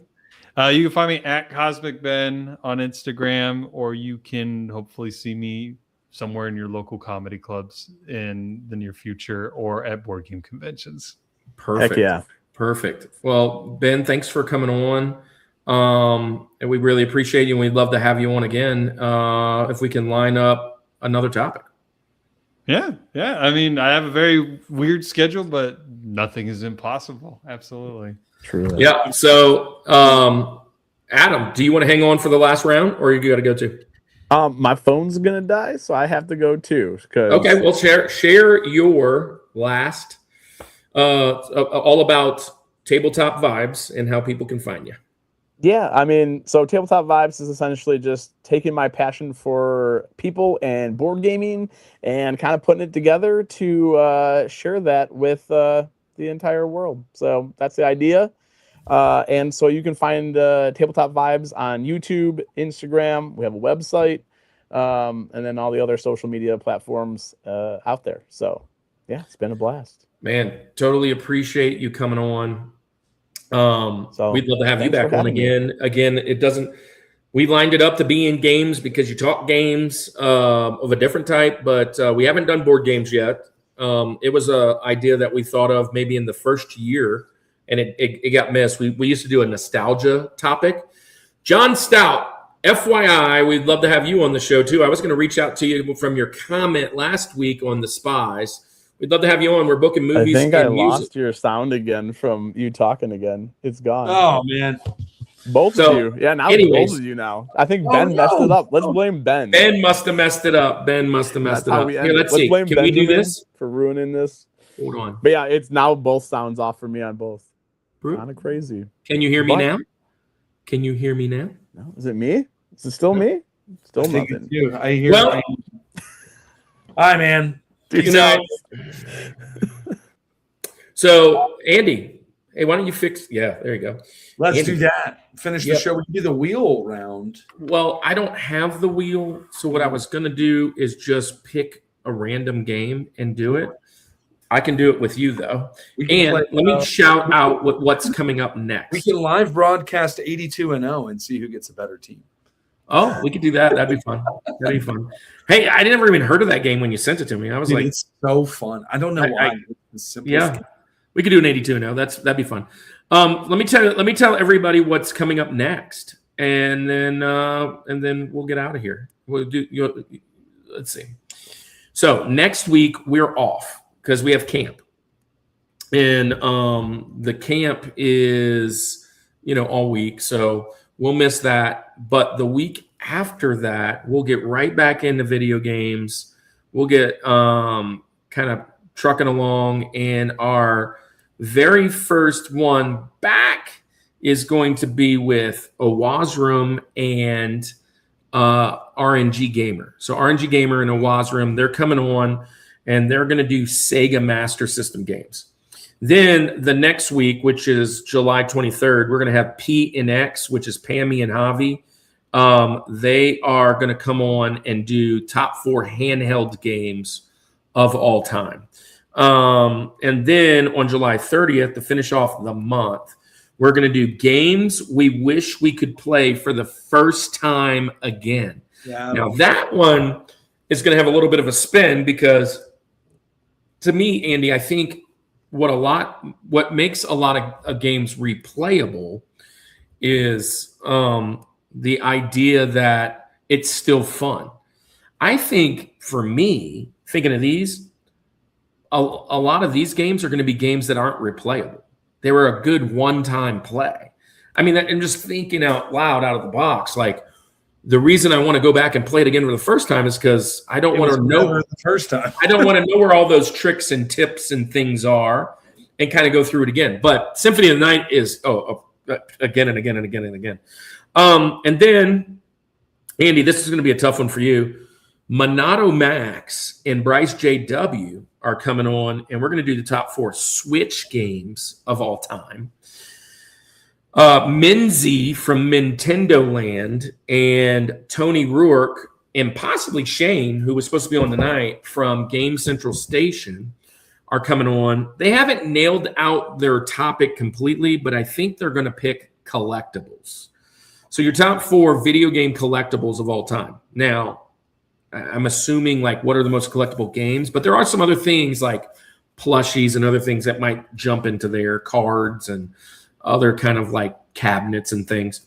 So I think they're leaning on collectibles, but we'll see. Adam Forrester, who is the Retro Beard, and Heather, who is Pixel Parts, they actually own the Rocket City Retro Fest. And they go to all these conventions and sell those. What do you call them? Not plastic. They're not polyurethane. What do they call those things? That material. The signs that are clear plastic that you look through. Red. Enamel? I don't know. I don't remember. It will come to my head after we go off. Yeah. They sell all those signs, and they break that time. They're coming on, and they actually are the ones that picked. They picked comfort games. They're the ones that picked comfort games, and I got to type that in because I hadn't typed it in here yet. And then, last but not least, gaming memories with Retro Vault. Him and his wife. Getting old sucks. I can remember anything either. Yeah. Oh gosh, what is it called? It's not silicone. It's not polyurethane. What is the name of that material? Thick plastic, dude. What in the heck? Fiberglass? No. I'll think of it as soon as we get off. Anyways, Andy, 82-0. You ready? Yes. All right. So what's the premise here? Is one round. If you've never played this game, well, let's show it. Let's show it. So this is 82-0, which my camera is going to be blurry. It's literally, the app's just called 82-0. You spin a wheel, you get a decade and a team, and you've got to put together a starting 5, and they give you a record based on it. Which my top team that I've ever had is 78-4. I mean, that's just. So 4 losses. What in the world, man? The top that I've gotten is 8 losses. So that is what? That's 76 and 8. 74 and 8. 74 and 8. That's the best I've done so far.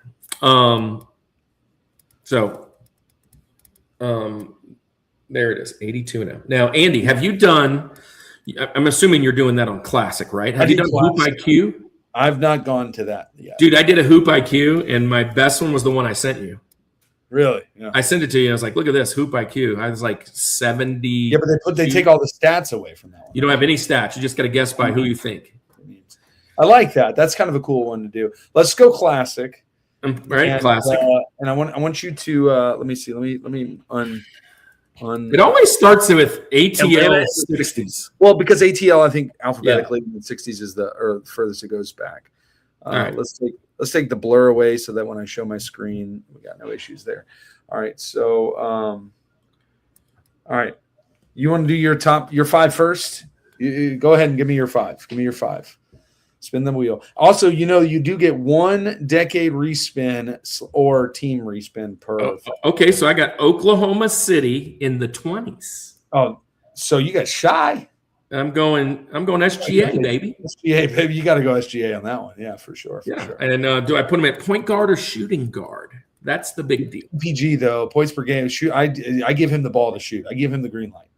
Yeah, I'm going. I'm looking at point guards like a Steve Nash who's got like. Yeah, I'm going shooting guard. Assists per game or something. I'm going shooting guard. I like that. Shooting guard's the way to go for that. All right, spin. All right. Okay. I don't know how many people that are joining a defining the 90s video.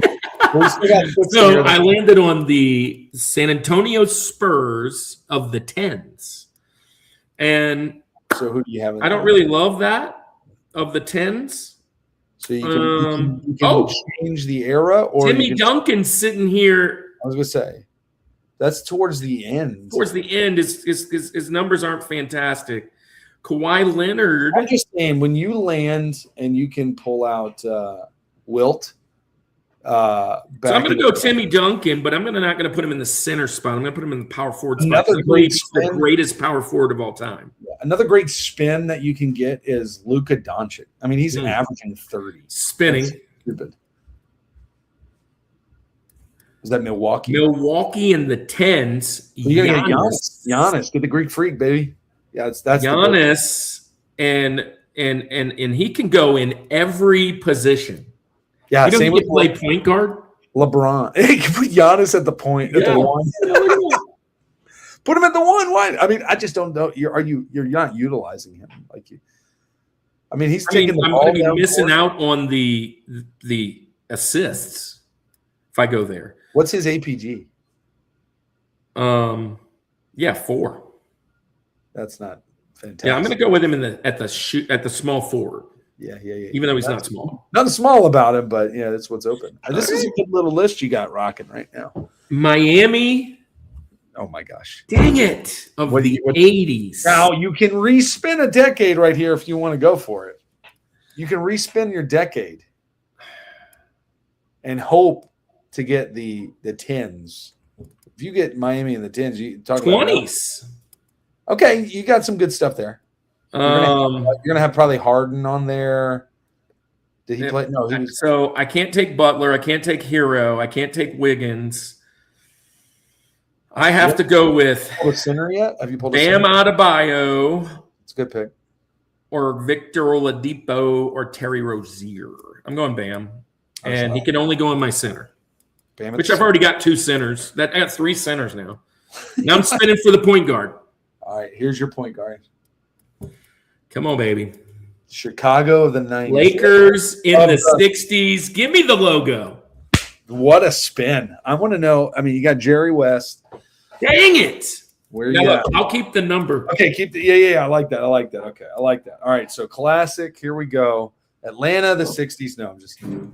Let's do it. We've got Milwaukee, the 2000s. Oh, that's a good pick. Do I want to go Ray? Do I want to go Glenn Robinson?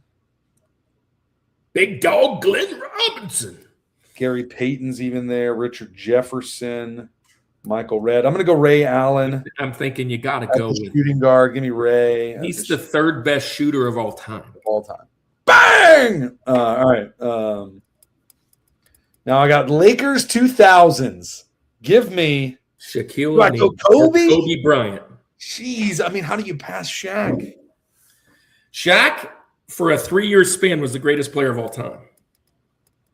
12 rebounds per game. 12 boards. I think I got to go Mamba. I got to go Mamba on this one. Do I go shooting guard? No, I already picked my shooting guard, so he's got to be the small forward. Yeah, we're going to do that. We're going to put Kobe. R.I.P. Kobe. I like this. Ray Allen and Kobe Bryant on the same squad so far. And I still got a power forward. I got a center and a point guard to pull. I got Spurs of the 80s. Don't love it. So what I'm David Robinson, the Admiral. Yeah, but I can't pull. No, he's not 80s. Oh, he was 90s, huh? So here's where I can pull the card. I think I'm gonna. I hate to respin the era and get like 60s Spurs or something, but there's some good ones in there. A Duncan, a guy that I can. Kawhi Leonard. I'm gonna respin my era. You get a Wemby. I'm gonna respin my era here and see where I'm going. 70s crud. I get nothing different. I get the same team. I got to respin I got to use my last card and respin a team here of the 70s. Sacramento. So I can pull Oscar Robertson. Oh, that is a good pull. But I've got no other respins. So I got to go with what I got here for my Indiana Pacers 2000s. This is when it would have been good to respin an era. Jermaine O'Neal was good for a year. I could go Mike Dunleavy. You can go World Meta Peace. I can't because I got my small forward's already gone. Danny Granger, Stojakovic can't be picked. Jalen Rose can't be picked. I'm going to go Jermaine O'Neal. I'm going to put him 9.6 boards. I'm going to put him at my center. I'm going to hope and pray that I can pull a LeBron for my power forward here or a Giannis. What do we got? Boston of the 80s, and I got the white. Larry Bird? I got Larry Bird at the power forward, my friend. Yeah, Lawrence. All right. The time for the record. I don't love this record. Like, I think I should be higher than this, but I think I should be higher too. Got a good team. 68. Oh, so close. 65-17. I always hate when you play this thing. Bam Adebayo got me, I think. I should have respun the team, I think, on that one. Yeah, I respun just to get I got Oscar at the point for that, which was okay. So I'm listen, look at my bottom stat line, 118.9 points per game. 109, 38 reads, 22 assists, 4 steals, and 4 blocks. Yeah. Anyway, this is not an ad for this app. You should definitely download it, though. It is super fun. It is fun. John Stout is now back from the other account at Kettlebriar, and he's given this face. So you may have missed it, but we are playing a game called 82-0. 82-0. Andy, we have time for one more. Let's do it. Let's do it. Let's do it again. 82-0 is like a basketball draft thing. You want to play IQ? You want to go IQ? Ooh, okay. I've only done it like twice. One time was really bad, and one time was really good.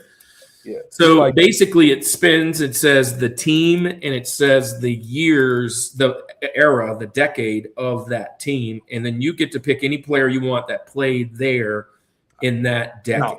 No, I've never played Hoop IQ. Okay. I've only done this one twice. So this is I'll go first. Basically, the Hoop IQ version doesn't give you any stats. It's just a position. Well, it's going to blank out who you can't have anyway. So right. All right, I'm going to go first on this one. All right, build another. Wait, hold on. I got to back out all the way. Leave game. All right, my first spin is Indiana in the 2000s. Okay. I got Al Harrington. I like that. Mm-hmm.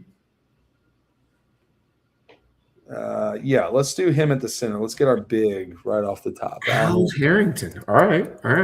Well, look, let me do mine. Let's go 1-1. 1-1. Okay, my bad. So then we can see what happens at the end together. All right, I got San Antonio Spurs of the 2010. Well, you know, I've got to go. I got to scroll down until I get to Timothy Duncan. There he is. I'm going Timmy Duncan again. Of the 10s, yeah, 100%. And I'm going to go with him in the power forward because I still believe he's the greatest power forward of all time. Although I don't like him, Mr. Fundamental. All right, Andy, you're up. I spun Toronto of the 90s, and I got to go T-Mac. I got to. T-Mac is what got me that best record I got. He was on that roster, I think. He's going to be my shooting guard or my small forward. I'll put him at the 2. All right. I got Indianapolis of the 1980s. Oh, see if you got the next one up. Reginald Miller. Is he squeaking in? Is he an 89 guy? Maybe he is. He's an 89 guy. 88, 89. He's there. That's a killer. You got. I don't know what he averaged then, but he's got to go with my shooting guard. So I got Reggie Miller and I got Tim Duncan. I got Team USA.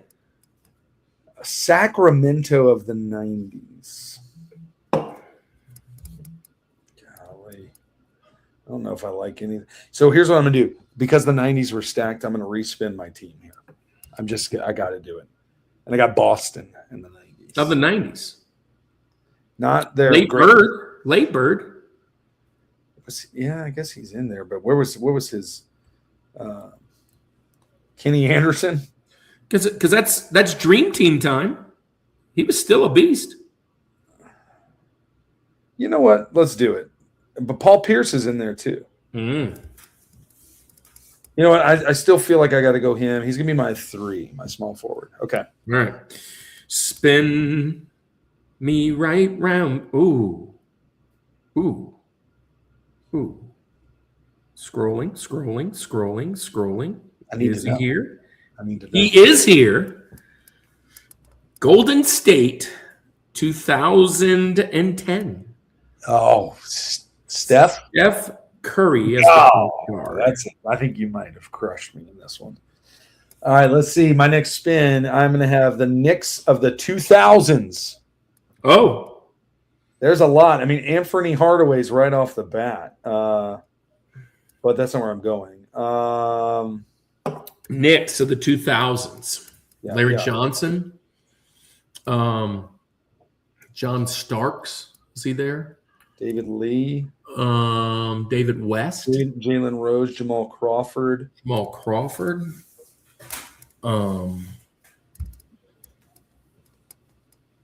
Patrick Ewing. Was he like late in the? Do I just do it because he's my favorite player of all time? But do I go with Nasty Nate? Nate Robinson. Well, if not, Patrick Ewing is still there. I mean, he was a great center. I don't know what his stats So would be. Jalen Brunson's father, Rick Brunson, was on the team. Stephon Marbury. Zach Randolph. Starbury. That's Starbury. Listen, because I feel like I got some making up to do. I'm not sure where he was at. About Jeremy Lin. Where was Ewing at in the 2000s? I mean, like stat-wise, I feel like he was right there at the end. Retirement. I'm going to go with my heart. I'm going Nasty Nate. Let's just do it. Why not? All right. All I got is my power forward. Ooh, Brooklyn of the 80s. Let's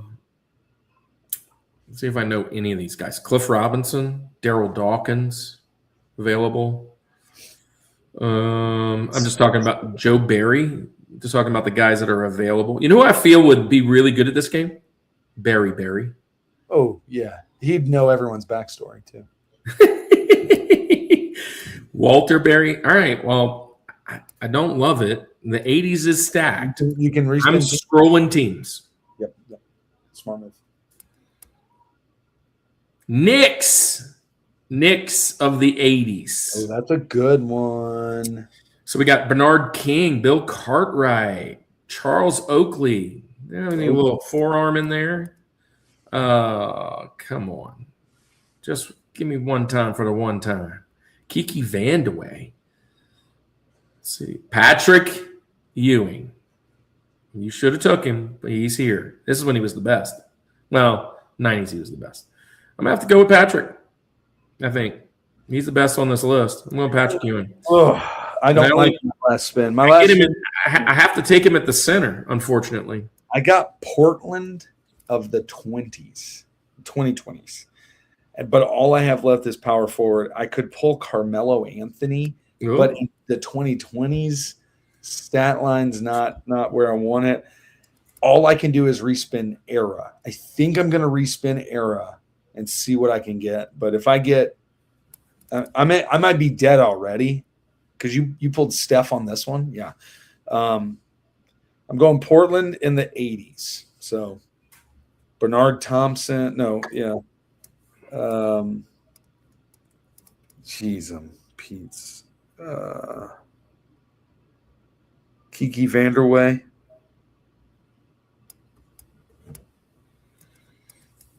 I'm going to pick Kiki. Just why not? Oh, smokes, I'm horrible. All right. You smoked me. Easy. I did. I did smoke you because I just clicked my next one. You know, it grades you and it tells you where you like dynasty, whatever. I've never gotten one intentionally. And let me tell you who I got for my next one. LeBron James. I mean, what? Just throw him on there. Wait, what? How Holy cow, you might be in this. No, there's no way. I got Steph Curry, Reggie Miller, LeBron James, Tim Duncan, and Patrick Ewing. Now, here's the thing. Patrick Ewing and Reggie Miller were both in the 80s. And I really probably needed them in the 90s. So that's what brought me down. I needed Tracy McGrady in the 2000s. So what did you get as a rank? D, lottery. What? Lottery. Well, I got a B. 41 and 41, baby. Consistency. 59. That's a solid go at it, man. Yeah, mine's not good, man. I got 76 points a game. I had a Team USA team. Just had them in the wrong eras. Look, so Bird and Kiki wound up doing pretty good for me. You know, respectively 21.6, 23.5. Reggie Miller was a 12.9. Tracy McGrady got 8 points a game. What? Tim Duncan was 14.7. Patrick Ewing was 21.2. Yeah, my team just didn't work well together. Anyway, guys, it's been a fun game. Well, Andy, I guess we got to tell everybody good night. Yeah, we'll say good night. But hey, remember, just a reminder, we will not be here next week. We will both be at camp. So we'll see you guys in 2 weeks, continuing to talk about video games. It's going to be a great time.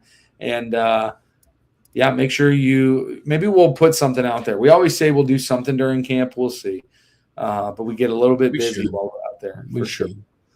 Maybe we'll do some interviews, some fun stuff. But anyway, thank you guys for all of the 6s of you that are out here right now still. Those of you that hung out tonight for our guests who had to go a little bit early. Thank you guys so much. You guys have a great night. Hey, remember that this is the Rushmore Show, where it's all about your top 4 and nothing more. Peace.